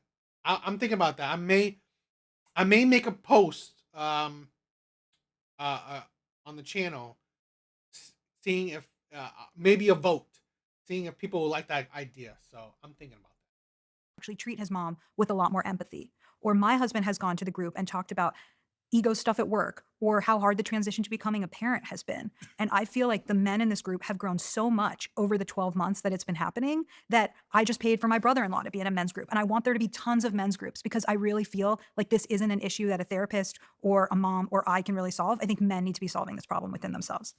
What you said is really powerful, because if you walk down the hallway at Stern, there's Golden Seeds, Women in Venture Capital, Black Women's Consulting Club. There are women's support groups. There's nothing for men. And these groups are really wonderful. Man Talks is one that I've been looking at, where they've said, let's get together and just be supportive of each other. And it's a fairly new phenomenon. I think people are afraid of men gathering because traditionally bad things have happened in that. Gangs. Right. Gangs. I'm just thinking of like many situations in That's which, like, funny. if once there's a tiki torch, I want there to be some women there, right? Like, so there's a reason why people have been fearful of this. Or it's like when the whole world was a men's group, a men's club, you didn't need to have men's clubs. Yeah. But I think in this moment, this is a really powerful, organic, grassroots way for men to change. So I imagine that you have group chats with men that are your peers that you go to for advice. And I feel like there's men out there that don't have that. And we are meant to make decisions by getting advice from other people. I personally have a board of directors that in my life, when I'm going to make a big decision, I meet with them. So when I took my last job, when I decided to move, all these different things, I meet with my board of directors and I say, what am I not seeing? What are my blind spots? And they've given me a lot of good and hard advice. And I think we all need to be building our own board of directors. And for men, that might be this men's group. Do you mind if I pause this conversation for a moment? I want to talk about our show sponsor today, which is Shopify. I've always believed that the biggest cost in Guys in the group, and they actually had to talk about how they needed to be less funny because the humor was becoming a distraction. And somebody brought up, in their own male way. Like, I think that sometimes we're about to go deep and then someone makes a joke. And even though that joke was really good, we don't go back to where we were and we don't go as deep. So they actually work on being less funny in that group. But look at the work that you do. You sit for hours a week and you learn and you ask people questions and you're working on yourself. I'm not surprised that you have a group of peers that you can go to for that. But I would wager that the average man doesn't have that. Yeah. And I feel like there are going to be so many women who are listening and watching this and they're like, I want that for my husband. What is the evolutionary basis for this? This is what I was thinking the whole time. I was like, did we lose the man's group at some point in our past? And is that why we're adding it back into our lives? Like, what used to do this job before? So what I've heard, and I think evolutionary biology, you always have to take certain things with a grain of salt because people can kind of explain away anything with it. But it's that a lot of times men were sitting next to each other and they were having these conversations on the savannah. And that's often why like guys prefer to do activities side by side and not facing each other. And so you had men who were in conversation with their peers or, And outside. And outside. Fishing. Yeah. Hey, heard you getting divorced. Right. Yeah. Right. Or it's like, why it's so good to have conversations in the car. I feel like you had a lot of men that were in groups at church. You had men who were in the Elks Club. You had veterans that were meeting. We actually feel like this is a time where much fewer men are getting together. And this is all of the amazing research that's happening now around loneliness, is that the average young guy is spending many fewer hours a week with their peers face to face. So even though a guy might be catching up with his friend playing video games, I just don't think that that's the same thing. And so I feel like we need this in-person time with our friends to develop these relationships. And instead we have people on TikTok, people on Twitch watching other people live their lives. You brought up two interesting things. One is your friend group. I have a similar group. Same eight guys I lived with my freshman year at UCLA. For 30 or 40 years, we've been kind of constant contact, email now on WhatsApp. When your friend had something bad happen to him, I think for a long time, men have weighed in and showed empathy for each other. What none of my male friends have ever done, their friend group would say, is I've never heard one of my male friends go, I'm depressed. I'm just super fucking lonely and depressed. You just don't hear that from men. I'm struggling with anger. I'm all of a sudden I have erectile dysfunction. I've never heard one of my male friends, when their mom dies or they get divorced, we weigh in with a lot of empathy, but you never hear them really open up because men are worried that if we display weakness, another man might kill us and take our shit from us, or the women aren't going to want to have sex with us. So there's still, I think, a huge inability for men to proactively talk about how they're really feeling. And then you talked about a board of directors. A great board of directors for a man in his 20s, not unfortunately, is a girlfriend. Yeah. And I'll just use personal experience. I had a great girlfriend when I was 24, and she basically said to me, if you don't stop getting high every night, I'm going to stop having sex with you. That was very motivating for me. I really liked being with a partner. Without the guardrails of a romantic relationship, I think men are just, I don't want to say lost, but women create more social connections outside of a romantic relationship. And sometimes that absence of a romantic relationship, they pour that energy into friendships and their professional life, whereas men start pouring it into video games and Reddit and porn. So the fact that only 1 in 3 men in America under the age of 30 has a girlfriend and 2 in 3 women has a boyfriend, you think, well, that's mathematically impossible. It's not, because women are dating older because they want more economically and emotionally viable men. If I hadn't been in relationships that were great guardrails for me in terms of my own behavior, my own ambition, men need, without the prospect or the existence of a romantic relationship, men have worse outcomes than women who don't have. And do you agree with what I'm saying? Does the research bear that out? It's interesting because part of me where my head goes is like, are you asking women to do the emotional labor of raising men? And when you phrase it like that, it sounds really negative. Yeah. But from anecdotal experience from my own life, I've been with my husband for 10 years. I think we both really shaped each other. But like even yesterday, he texted me and he's like, I'm going to get an Uber instead of renting a car at the airport. You've taught me how to be such a savvy traveler. Like that's a small example, but it's like you really do influence each other. And I think sometimes about my single friends and how they go to bed at night and they don't have a person next to them to give them advice and to listen to them talk about their day. And I think that when we're in long-term relationships, there's an element of raising each other and building memories together and making each other better and having that 1 investment. + 1 = 3. Right. And that's why all these women that come to me and all these men that are looking for love, that want relationships, and something is happening right now where the gap just seems to be widening and these relationships aren't happening. And this is even true in teenage relationships. So it used to be that for baby boomers and Gen X, 3/4 of men had a relationship in their teen years. And now it's under 50%. And so if you start building your relational skills at an early age, then you get better and better at dating over time. But if, as you said, by the time you're 30, you haven't been in a relationship, that's seen as a red flag to a lot of people. And so I think we have a problem now, but I'm really projecting that we're going to have a much greater problem in the future. I think a real enemy of relationships and mating for people in their 20s that we haven't talked a lot about. I had Dr. Anna Lemke from Stanford on my pod talking about addiction, and something we're just starting to come to grips with. And as I read more about it, I think porn is really, Let's talk about porn. Well, personal experience. I used to go on campus. The only reason I graduated from UCLA, I graduated with a 2.27 GPA. If I graduated with a 1.97, I wouldn't have graduated. Mhm. Not the only motivator, but a real motivator for me was the prospect of meeting someone. I could go onto campus and there might be a chance I'd meet friends, be social, and possibly meet a potential romantic partner. It was very motivating. And if I'd had porn on this Right. and on my screen, always available, I'm not sure I would have gone on campus. And I would have spent a lot more time at home. And unfortunately, the deepest pocketed, most talented companies in the world are trying to convince young people that they can have a reasonable facsimile of life on a screen with an algorithm. And what I say to young men I coach is that I'm not going to tell you not to consume porn, but try to modulate it, because I think that fire of wanting to meet someone and wanting to demonstrate excellence and having perseverance and enduring rejection and getting your shit together and dressing well and smelling nice and showering, for God's sakes, that mojo, that desire is incredibly important for society. And we're taking young men's mojo away with frictionless, open access, on-demand porn. Have you seen these no-fap communities? Yeah. Have you seen this? Yes. Okay, so I was listening to this episode of Modern William with Chris Williamson, and he was interviewing Hamza, who was self-identifying as a former red-pilled person. And he was talking about how much it changed his life to try to enter the no-fap community. Which means No masturbation.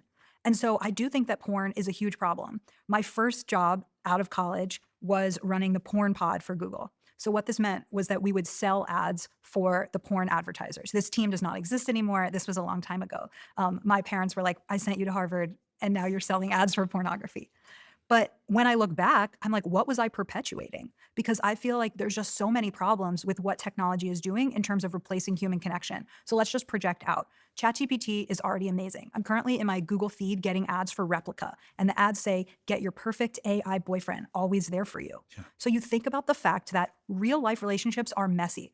I tell my husband on a weekly basis, please throw your contact lens in the garbage. And every week we have a disagreement about that. Well, guess what? Your online girlfriend, she doesn't nag you. She doesn't tell you to pick up your socks. She only tells you how great you are No. and always tells you, that you're doing the right thing and how was your day. Then you insert sex robots. Okay, so you have your emotional needs met, you have your sexual needs met. Maybe you're watching porn while engaging with your sex robots. Why would you want to go through the very challenging potential rejection of real life relationships? And I feel like if all these things come to pass, which it seems very likely that they will, we are truly in a crisis moment when it comes to birth rate and future generations.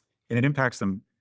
It'll impact the economy because the skills you have to develop to be successful in the mating market are life skills. Mhm. You have to be able to endure rejection. You have to have a sense of humor. You have to be able to read the room. Show me a guy who's good in a bar. I'll show you a guy who'd probably be good in a boardroom. And the skills you have to develop as a young man, if you want a romantic and a sexual relationship, pay dividends the rest of your life.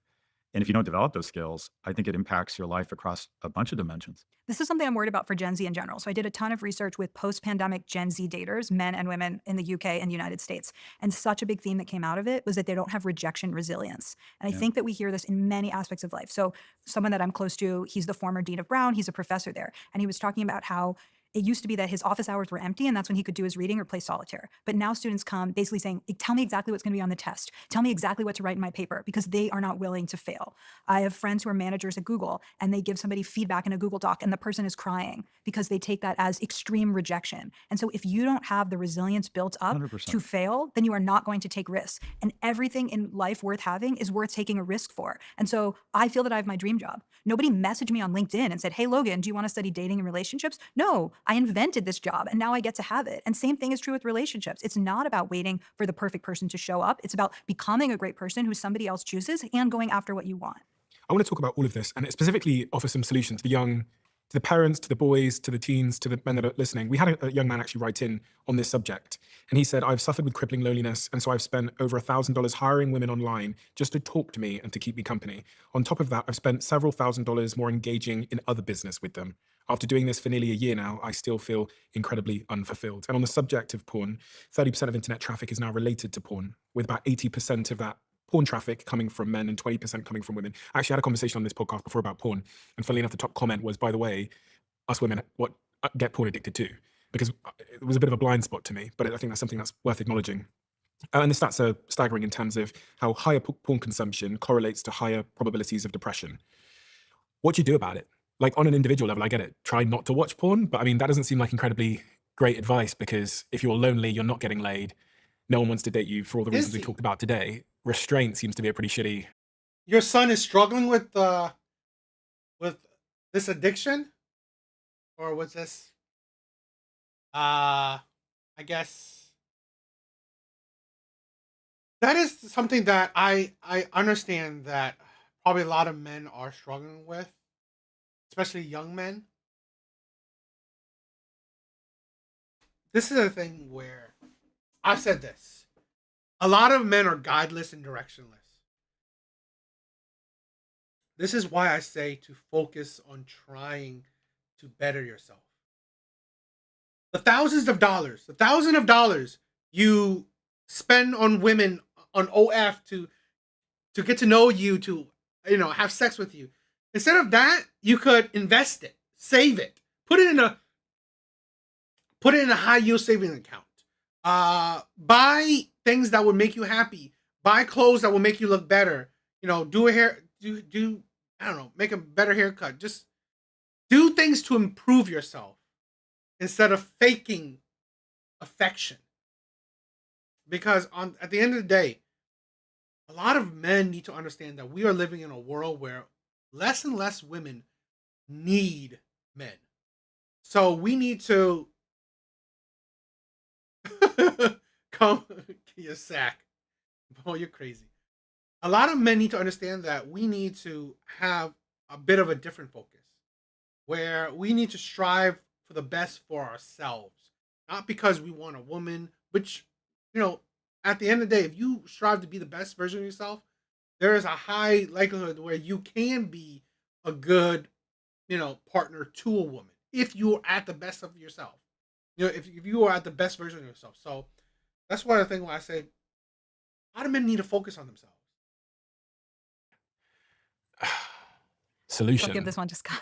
Okay, so I coach young men. I take 2 to 3 on at any time. And I don't know if this is the right way, but it's my way. I'm like, you got to lean into your advantage. When you're our age, you have capital, you have more money than time. They have capital, they have a lot of time. And I ask them to unlock their screen. And I say to them, I gamble with options. I gamble. At my age, I still gamble. I preach about low-cost index funds and I buy call options. That makes no fucking sense. It's gambling, but I know it. I watch porn. I try and modulate my use so I can put the majority of my sexual energy into my partner, but I watch porn because I want them to not feel like I'm going to judge them. They unlock their phone. And I say, we're going to find 8 to 12 hours a week of time, of capital, and we're going to reinvest that capital in higher ROI investments. It is so easy to find 8 to 12 hours. I can sometimes find 7 hours or 15 hours just in TikTok. You look at screen time. I look at screen Okay. time and I say, all right, through with me. Yeah. We're going to find 8 to 12 hours. And then we're going to reinvest that capital in 3 investments. 1, we're going to start working out and getting fit. You're going to work out 3 times a week with weights. You should be able, the human male form is spectacular. You should be able to walk into any room under the age of 30 if you're a man and know that if shit got real, you could kill and eat everybody or outrun them. I need you to be strong. You're going to be more mentally healthy. You're going to be kinder. Look at the people who break up fights at bars. They're big, strong men. Look at the people who defend their country. You want to be strong as a man. It feels fucking amazing. Testosterone, your bone structure, your muscle mass, it's amazing. Lean into that. We're going to get strong. 2, you got to start making some money. And the kids, to be honest, the kids I'm coaching are really struggling. These are kids at home at the age of 23 with their mom, not getting along with their mom, nothing going on. If you have a phone, you can make money. I don't care if it's Lyft, TaskRabbit, because you get a taste for the flesh. And the way to start making a lot of money is to start making a little bit of money, because you start to figure out the economy. How could I make more money? Maybe at some point, could I buy a car and hire a driver to be an Uber? What is the way, could I get a certification in plumbing? You start figuring out and you start getting your greed glands get going. Oh my God, it's awesome to have money. I can go out. I can go to a concert. It gets those greed glands going. And then the third thing we're going to do is we're going to put ourselves in the company of strangers in the agency of something bigger than ourselves twice a week. Church group, softball league, nonprofit, charity, whatever it is. And then 3A, and I've just started doing this. I've only done it 2 times. And it's an exercise. And I say, and it goes to I think no is the way to success. Show me someone who's successful. I'm going to show you a shit ton of no's. I ran for sophomore, junior, senior class president, lost all 3 times, decided to run for senior class president, lost. I applied to 38 jobs. I got 1 offer, 9 schools, rejected by 7. I mean, my whole life has been about no. And that's why I'm successful, is I was always able to endure it. So I said to them, this is what I want you to do. I need you to go up to a stranger at wherever we're doing, church group, Riders Club, whatever it might be, education, continuing education. And you're going to ask them out for coffee. It's a friend. Hey, what are you doing? Do you want to watch the game? Do you want to watch the Liverpool game this weekend? Let's go to a bar. If it's a woman you might have an attracted to, hey, try and get a rap going. Would you like to have coffee? And here's the goal. The goal is no. and we're going to celebrate no. Because you're going to call me and I'm going to say, did you ask someone out for coffee or to a bar? And most likely they'll have said no. They'll be polite, they'll come with an excuse. And then I'm going to ask you if you're okay. And you're going to say yes. And that's the victory. It's interesting because if you go on TikTok or if you go on, I may have to do that more, or do that at all. I kind of, maybe I want to do that as an experiment. Go and just ask women out for a drink. If you want to get a coffee or a drink, I probably should do that more in real life, because that may be a good experience for me, because I do need to practice on, accepting no, the negative mentality. I do think that will help strengthen men's resolve, men's focus. So, yeah, that might be a good thing. X, you'll find a lot of videos of women filming themselves as a guy inappropriately came and made a gesture to them and then like publicly shaming them on the internet. It's very popular to do it in the gym. Yeah. They set up a phone, they're working out, a guy comes over and asks if they need help with the weights. It then goes viral online because that guy was being inappropriate. Like you shouldn't. So like as a guy, it's quite complicated to know how and where you can roll up without being filmed and going viral. I know.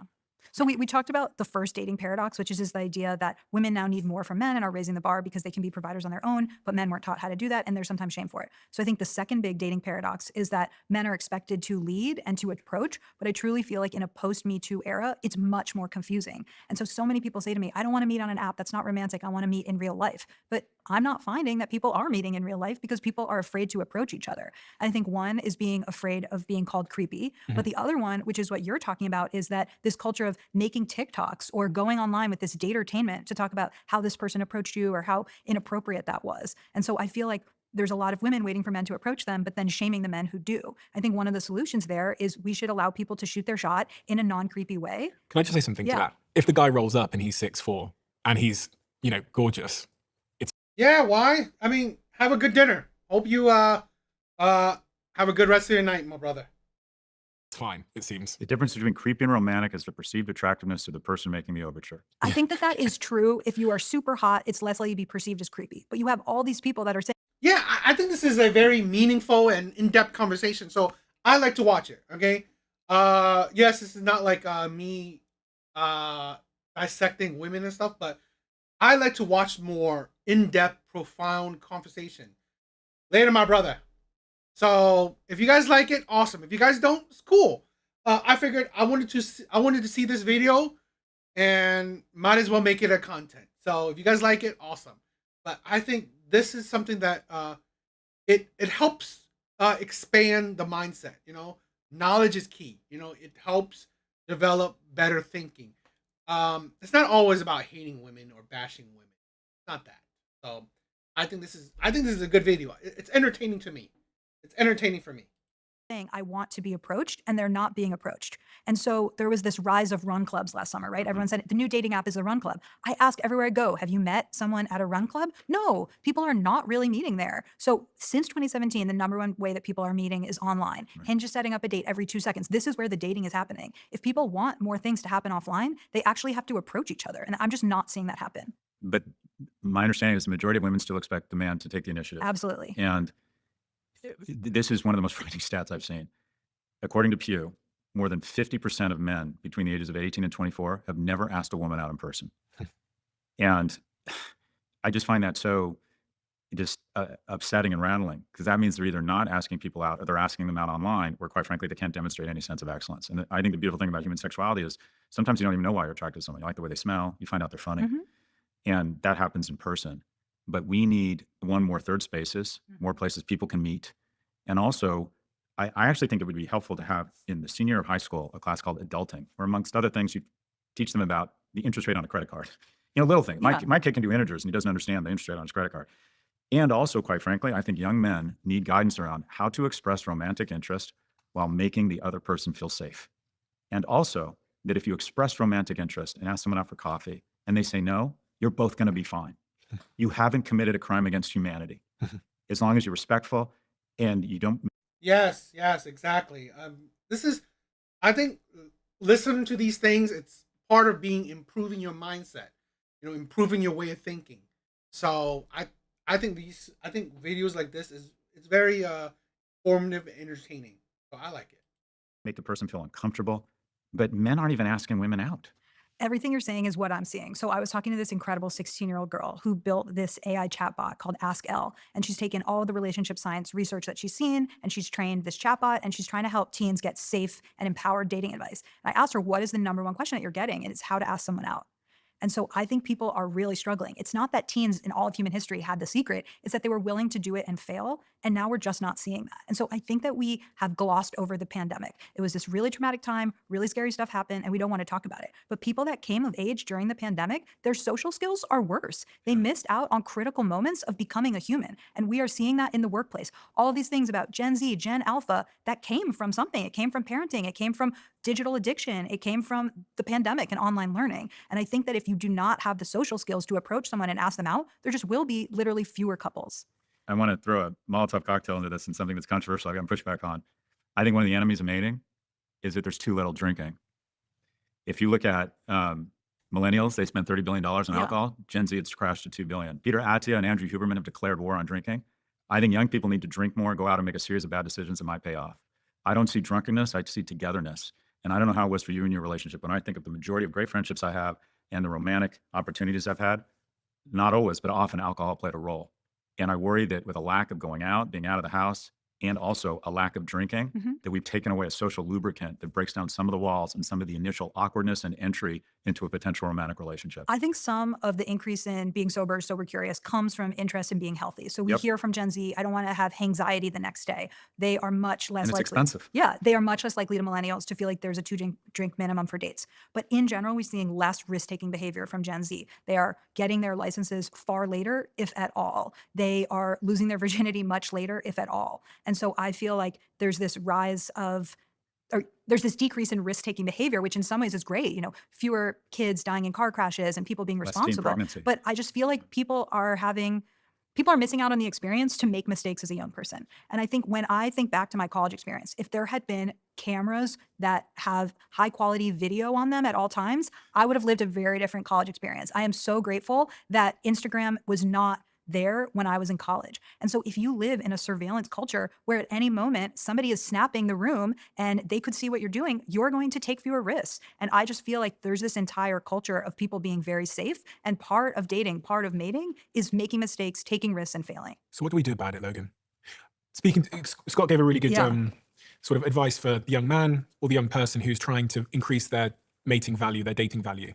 What advice would you give to a young man about how to be attractive? Because there's going to be a lot of young men listening Yeah. right now. I imagine So, from the stats. First of all, about I love what 70%. Scott said in terms of his advice. And I feel like it's one of those things where the secret to happiness or the secret to success is simple but hard. So it's not like there's infinite things you need to do. It's actually quite a simple plan, but it's quite hard to execute on it. A few things that I would add. So one is I have this friend, Sam Parr. He started The Hustle. He started the podcast My First Million. One thing that he did to make himself more attractive as a mate was he would develop these passions and really talk about them on dates, because he found that women were really drawn to the fact that he was pursuing other activities. So he got really into denim, and he would talk about these denim meets that he would go to. And he found that women were really drawn to that. He's very into the growth mindset and working on himself. He felt like that was something that women were so drawn to, how he was growing. Because if you think about the projections, well, when he met my friend Sarah, he wasn't making any money. She was making a lot more than him. But she could see that he had a great path ahead of him because he was constantly working and improving himself.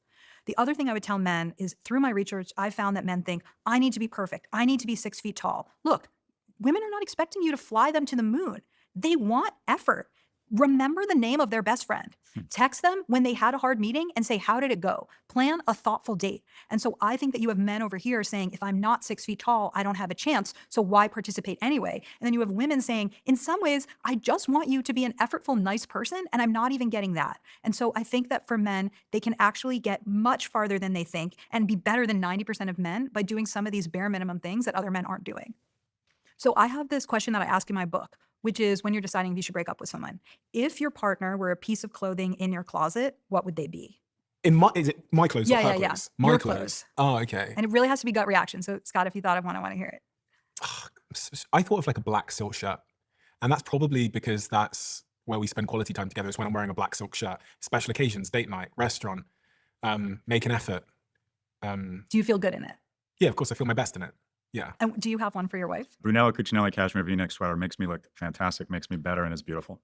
Yes. And mine for my husband would be this awesome orange robe that I have that represents being at home. I love the orange color that's really bright and it represents our family time. Hmm. So I've asked this question I to. feel shamed. I feel like mine was so No, superficial. no, yours was great. Cashmere No, V-neck. no, We're not no. I think your answer. family orange.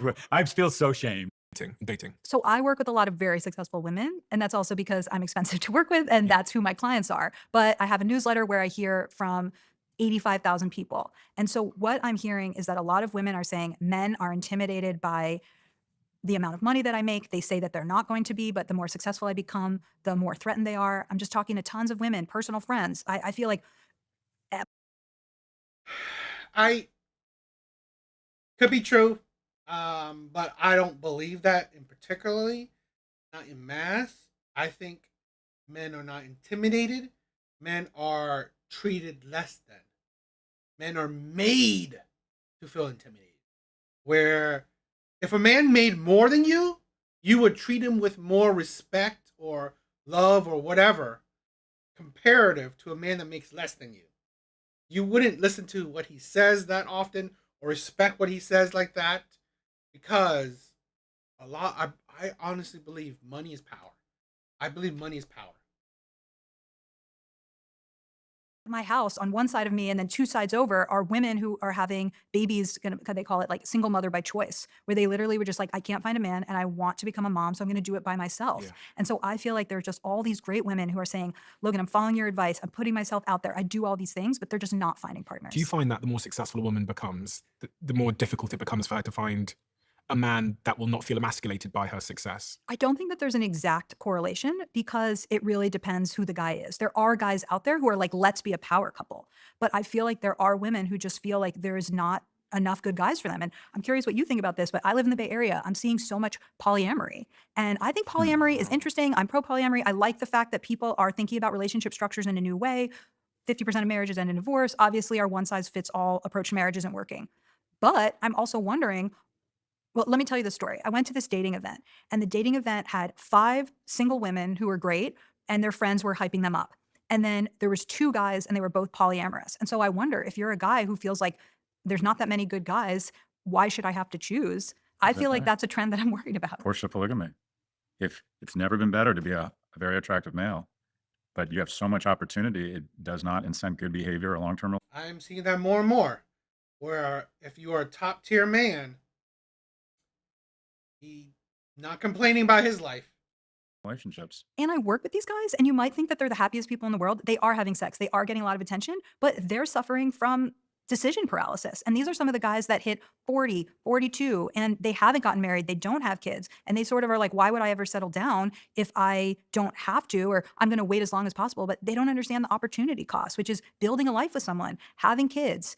Every year that you wait to have kids is a year that your kids will be alive without you. And so I really feel like these people in the top percentage, yes, they're having a much easier time, but they also have problems because they're having decision paralysis and they're not settling down. But I would just say, I think the reality though on the ground is that if you're a high status male, you think age is on your side.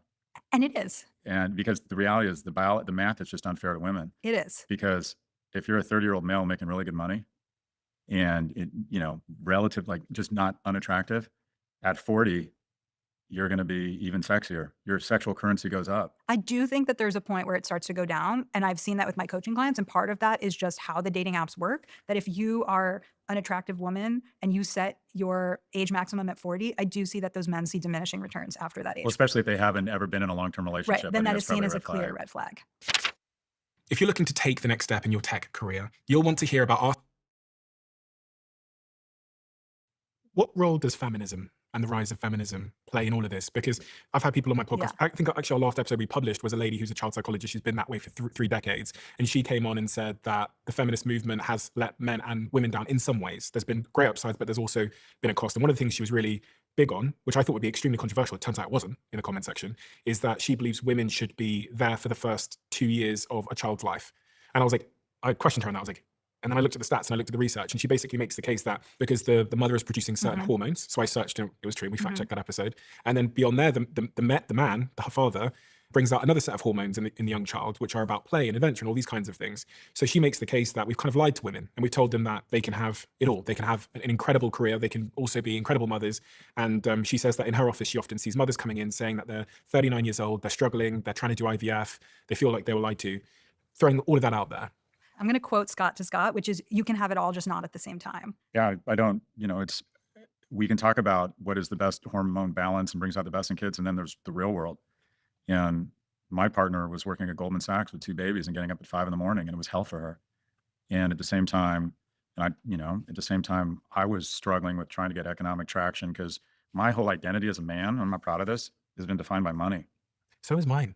I don't think men say this Really? enough. Like, yeah, I thought this was really weird because we're in Austin right now. And my team put me up in a hotel and it's just like a normal hotel. I'm Yeah. like, so I don't give a fuck. My girlfriend comes to town tonight. Immediately my brain goes, oh my God, we need to move into a better hotel Airbnb because my girlfriend, I've been with her for 7 years. She doesn't give a fuck. Yeah. She doesn't care about material things. She doesn't have a Louis Vuitton anything. She's a breathwork, she's a yogi, right? But there's still this part of me, even at this stage, where I'm like convinced she's not going anywhere, where I constantly think about, I need to be successful, I need to have money, I need to demonstrate strength, or she won't like me. It's so Yo, Skull, that's amazing that you're at least a supervisor. That's really cool. Yeah, it's rough. That's the thing where a lot of men.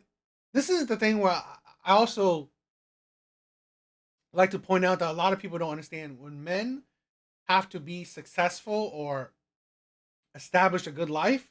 No one understands the sacrifice that goes along with it. No one understands the sacrifice. weird because it's not true. Like objectively, I know it's not true, but it's in me. I don't know. I think it's mostly true. What do you Um, mean? I think in a capitalist society, the healthcare of your children, the opportunities your children have, your ability to provide, your ability to take care of your parents, unfortunately, in our society, is so tightly correlated to money Yeah. that I think at the end of the day, masculinity kind of comes down to provider, protector, Yo, Cash, what's up, my brother? It's been a while. Miss ya, man. and procreator. And I think every young man should at least start with the notion they're going to be the economic provider. And by the way, that might mean getting out of the way and being more supportive of your partner who happens to be better at the whole money thing than you. Mhm. That's part of masculinity too. Right. But a good place to start is to assume in a capitalist society that you have a responsibility to be economically viable. And every piece of incentive in our society, I remember in the 70s when I was in grade school, our principal was a cool guy. He wore cool jackets and he had great hair and he smelled Aquavelva and he drove a 240Z. You could be a high character, handsome, interesting, cool guy into karate or of his economic viability. And I think it's gotten worse. I don't think you used to be able to, if you were a high character, kind of cool, interesting, nice guy who was a principal at a junior high school, you had sexual currency. Now I think you can be a fucking dipshit, but if you've sold $10 million in Dogecoin, you can get laid. And it's just getting worse because our capitalist economy is providing so many advantages solely based on money. And it sends the wrong signal. But I just tell dudes, you have to be economically viable. And some of that is just having discipline around saving money Mhm. and showing that you have your act together. Maybe you don't make a lot of money, but I'm responsible. I'll be a good mate. I'll be a good partner. Maybe you're making more money than me, but I'll bring discipline. I know how to fix shit. I can be a good mate. But one of the things I really am worried about in America is just everything has become about the Benjamins. Character is being squeezed out by money. I agree. God, that sounded awful. I agree. I've said this countless times before. The top things that women look for is no longer, or if it ever was, it's not integrity, morality, personality, character. No, it's looks, charm, and money. That is the priority. That is top of the list of women.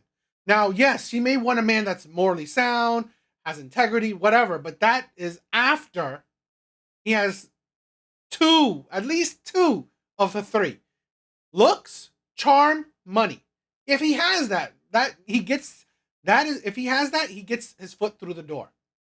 If he has that, he gets his foot through the door. Once his foot is through the door, now she cares that if he's has integrity, if he's nice, if he's a morally sound man, if he has whatever his personality. Once he has, those three attributes, now she cares all the other shit. Instead of, I believe those shit should be more important than the top 3 things. Yo, what's up, redneck? What's up, my brother?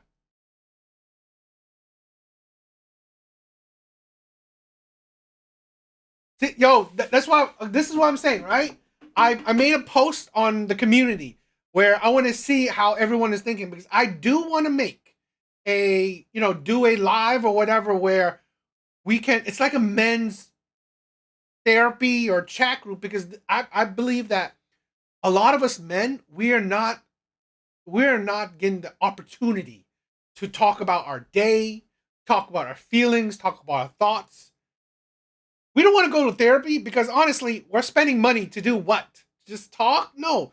I want to create a chat group, okay? Where it's going to be alive. I'm thinking about that. Alive, where we can talk about how we're feeling, what's going on in our life. And not saying that we're solving problems, but it's at the very least, it's nice to at least get your emotions out, because I honestly believe that it doesn't take away from your masculinity, from your being a man, to talk about your feelings, talk about your mind, talk about what you're thinking, you know? And if we can, solve problems or encourage each other or support each other in any kind of way, still a good thing. Your problems don't need to be solved, but at the very least, hearing support is very crucial, that I think a lot of men don't get. A lot of men don't get at least support. Solving problems, at the end of the day, I mean, it's not easy, but at the very least, we don't get support. So I do want to create like a live stream where we are just chatting with each other, like a hangout, true hangout. And because like for the chat, I love you guys, I really do. I think you guys as friends. So I do want to do that, right? So it might be once a week or once every other week. So I think that'd be fun, and I think that would be therapeutic. I think that'd be very therapeutic, because one of the things I've said it for with therapy is that you're spending money for just talking, and I believe that your money should go to improving yourself in other areas. Where why not create free kind of communities where you're not having to spend money, and then you can still get your emotions out, where I want to create a community where we understand each other. I want to do it where no trolling, no, let's not like disparage each other, not like put each other down, but where we could just talk about it, express how we're feeling, what's going on in our day, what's going on in our dating life, in our family life, in our personal life, whatever. I think that's therapeutic, and I think that would be very good, emotionally, and mentally. So that's what I'm thinking about doing. Look, I want to ask you, have you ever felt what Scott describes? Have you ever felt that your sort of sense of self-worth equates to how much money you have? Because I felt that. I don't think I as much have money equals identity and self-worth, but I do think for many people, there's a sense that money equals security. And so we're all chasing that dollar, which is security. But like But I think for men, it's much stronger. I Yeah. don't relate to what you're talking about. Yeah. So I've never actually asked a Yeah. woman this before, but it's the number one topic of conversation in my group chat Yeah. with my boys is how much are we working Saturday and Sunday to make more money, make ourselves more successful? And then one of my friends, who's not A woman don't really necessarily think that, because deep down, a woman knows that that's not her value. Money isn't a woman's value. It's her looks. It is her looks. 100%. Her looks is her currency. Her looks is her resource. This is why makeup industry is $1 billion industry. It's $1 billion, 100 or whatever $1 billion industry. Makeup, plastic surgery, those shit is $1 billion industry, because women know that is their value. That is what defines them. Beauty. Men know money is what defines men. That is reality, especially in even capitalistic or not, it's resources.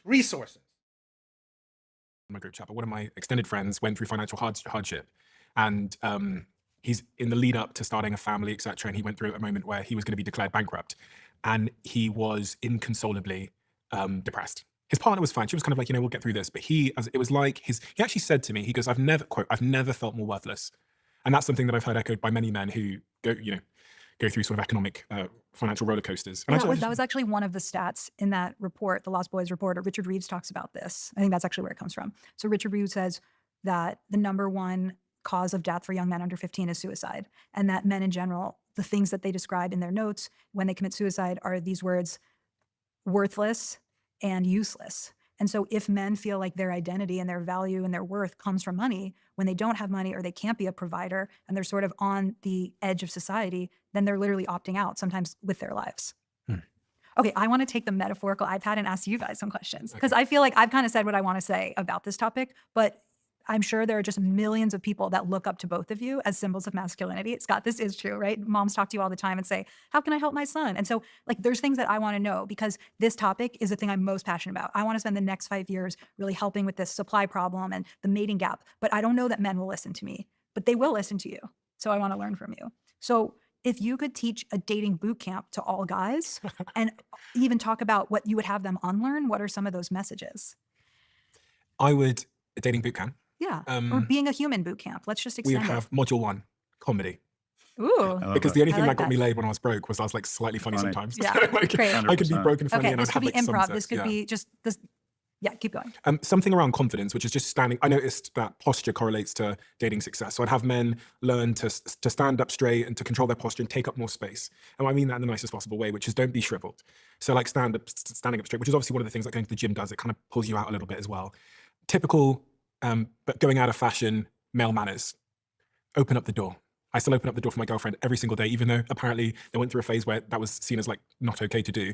But I've always taken great pride in it. And funnily enough, opening up the door for my partner makes me feel good. I'm like doing it for selfish reasons. It makes me feel like a man. It makes me feel strong. Also, like when a bus comes, I love the fact that I put my hand across my girlfriend. That for me makes me feel like a man. I love that when we cross the road, I'm the one that's looking out. I love that I stand on the roadside of the pavement, etc. So I teach men these kind of behaviors. And definitely going to the gym. And then, as Scott said, like entrepreneurship or making some money, that would be central to my boot camp. I'll give you one more. It would be conflict resolution. And this goes to like the emotional empathy point. One thing that I struggle with, or at least I struggled with until my girlfriend coached me, and I did this podcast so many times that I learned some lessons, is just how to deal with conflict when the sparring partner is a woman. Because men in conflict, we have a certain way typically, but learning the skill of hearing and understanding your partner, and which is very difficult. And like, listen, this might just be me. I find it incredibly difficult to sit and to listen to my partner for 90 minutes when she tells me indirectly all the things I did wrong. I've had to learn the skill of doing that.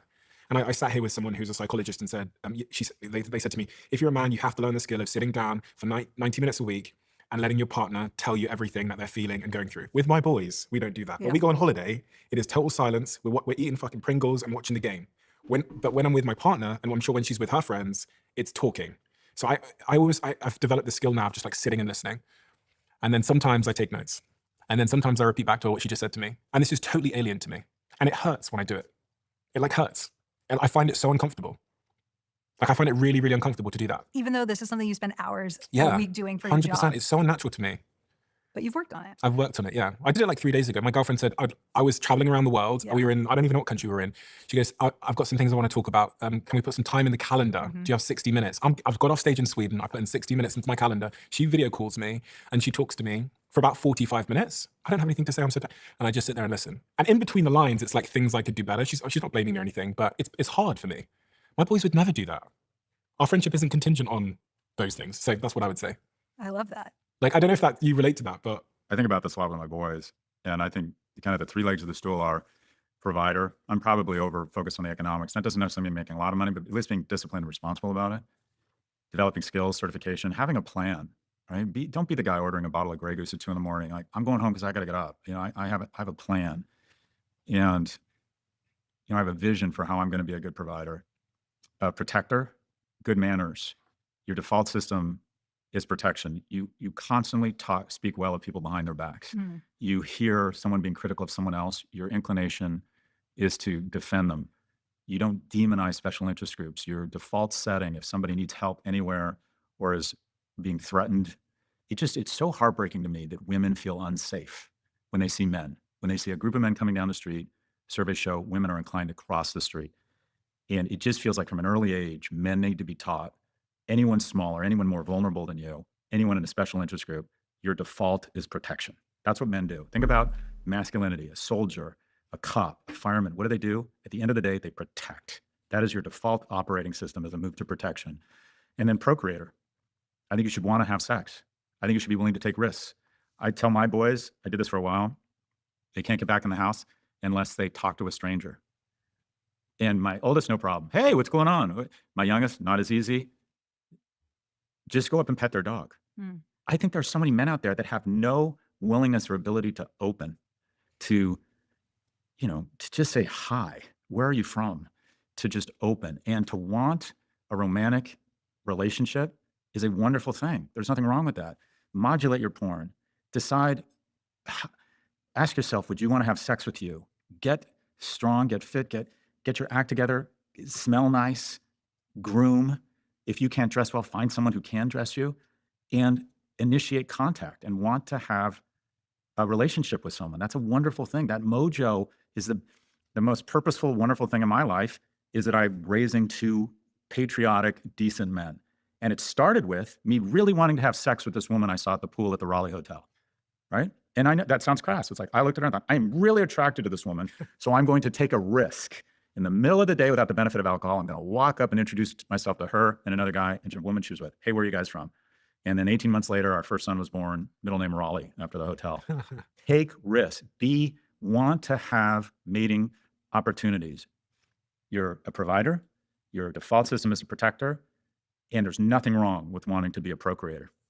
I love everything you said. And then one thing was going through my head as you said it feels really sad that in this moment in time, we have to tell people to become procreators. Don't you feel like there's something sick in our society if that has to be taught?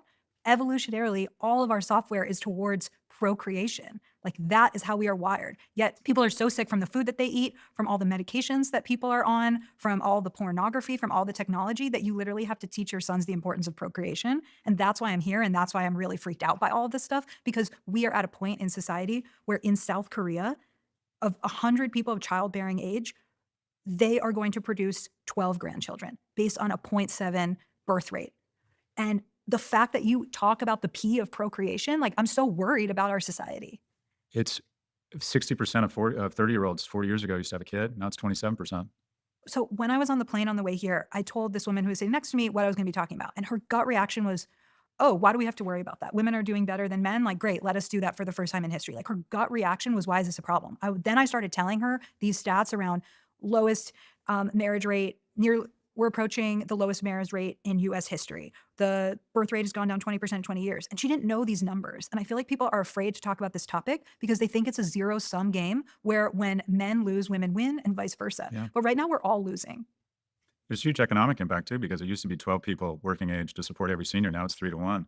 If we don't have kids, we're going to go into economic decline. Yeah, South Korea is replacing its nursery schools with its nursing homes. Like they are the anti-example for us. And I think people need to be paying attention. By 2050, about 40% of the population will be senior citizens, and the labour force could have halved within the next 40 years. The Bank of Korea warns that if current trends persist, the Korean economy could begin contracting in 10 years' time. And this presents a national service risk as the country relies on its conscripted military. And this will fall by hundreds and hundreds of thousands of people by 2025. It'll half, oh my gosh, could fall from 250,000 troops to 125,000 troops. Politics is the last thing I wanted to talk about, and how this sort of intertwines with everything we've talked about today.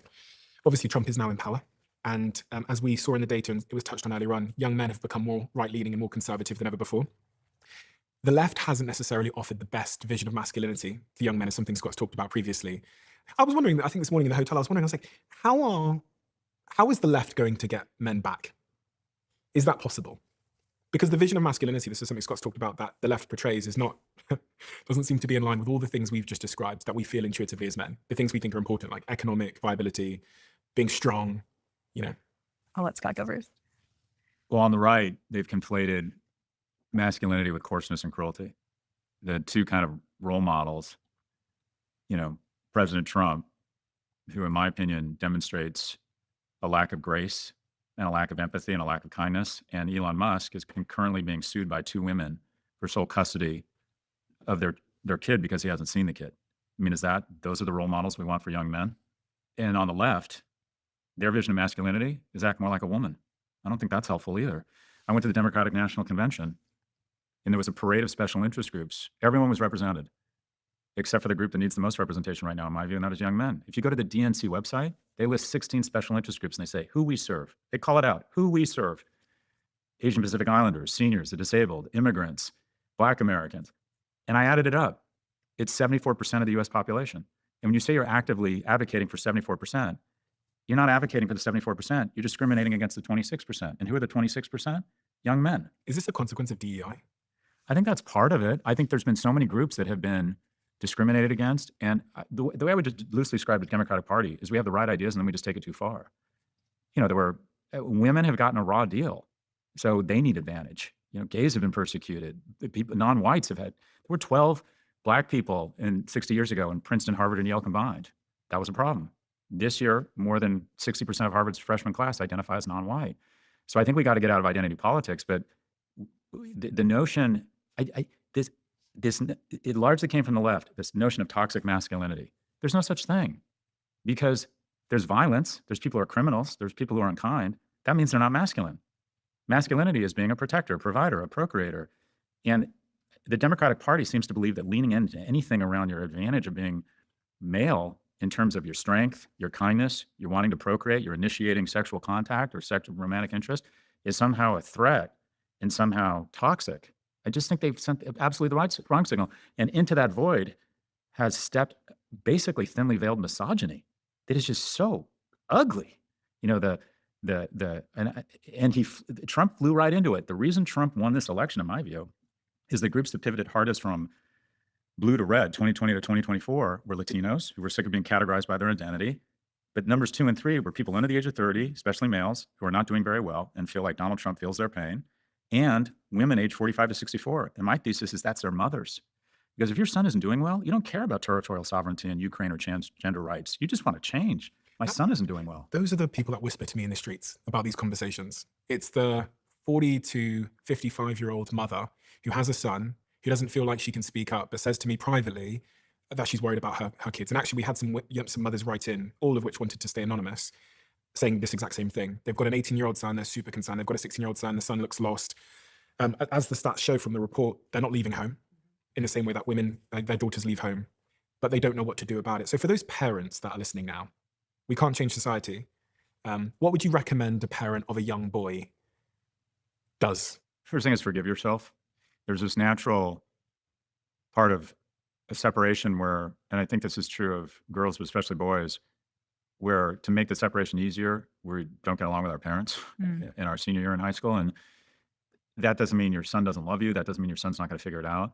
But to forgive yourself, but going back to more actionable things, try and get men involved in his life. And then, you know, dumb stuff like my mom made sure I was in Boy Scouts. My mom, when I got cut from the high school basketball and football team, she enrolled me in city leagues so I could. I do have some questions for Scott, but I would love for you to answer them too. So one of them is, what is something about being a man that you learned growing up that you have had to unlearn? And I'm wondering specifically in how you're raising your sons to avoid. You know, I don't know if I necessarily learned it, but I guess what I'm developed it. The Arab man? I don't know which one you think is Arab. The middle man is white. The man on the far end is black, and she's, you know, a white woman. One thing I think a lot of men, or what I need to unlearn, is that not sharing my thoughts, not sharing my views,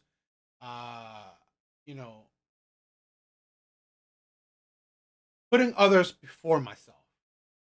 I think that's something that I think, and not in a bad way, okay, where you only care about how you make other people feel, yet you neglect your own feelings, because men shouldn't feel some of those things. I think a great proxy for masculinity and manhood is, and Richard Reeves introduced me to this, I think it's so powerful, and that is surplus value. It's not about a religious ceremony. It's not about having sex. It's not about an age. It's about getting to the point of surplus value. You create more tax revenue than you absorb. I say to my boys, you're negative value. Look at all the resources going into you. Look at all the love. We love you so much more than you love us. Your teachers are spending all this time and energy, and you aren't giving anything back. At some point, that needs to pivot. So, creating more tax revenue, noticing people's life, registering more complaints from other people than you are complaining, protecting people, adding surplus value. So, these notions that, and I wasn't that guy.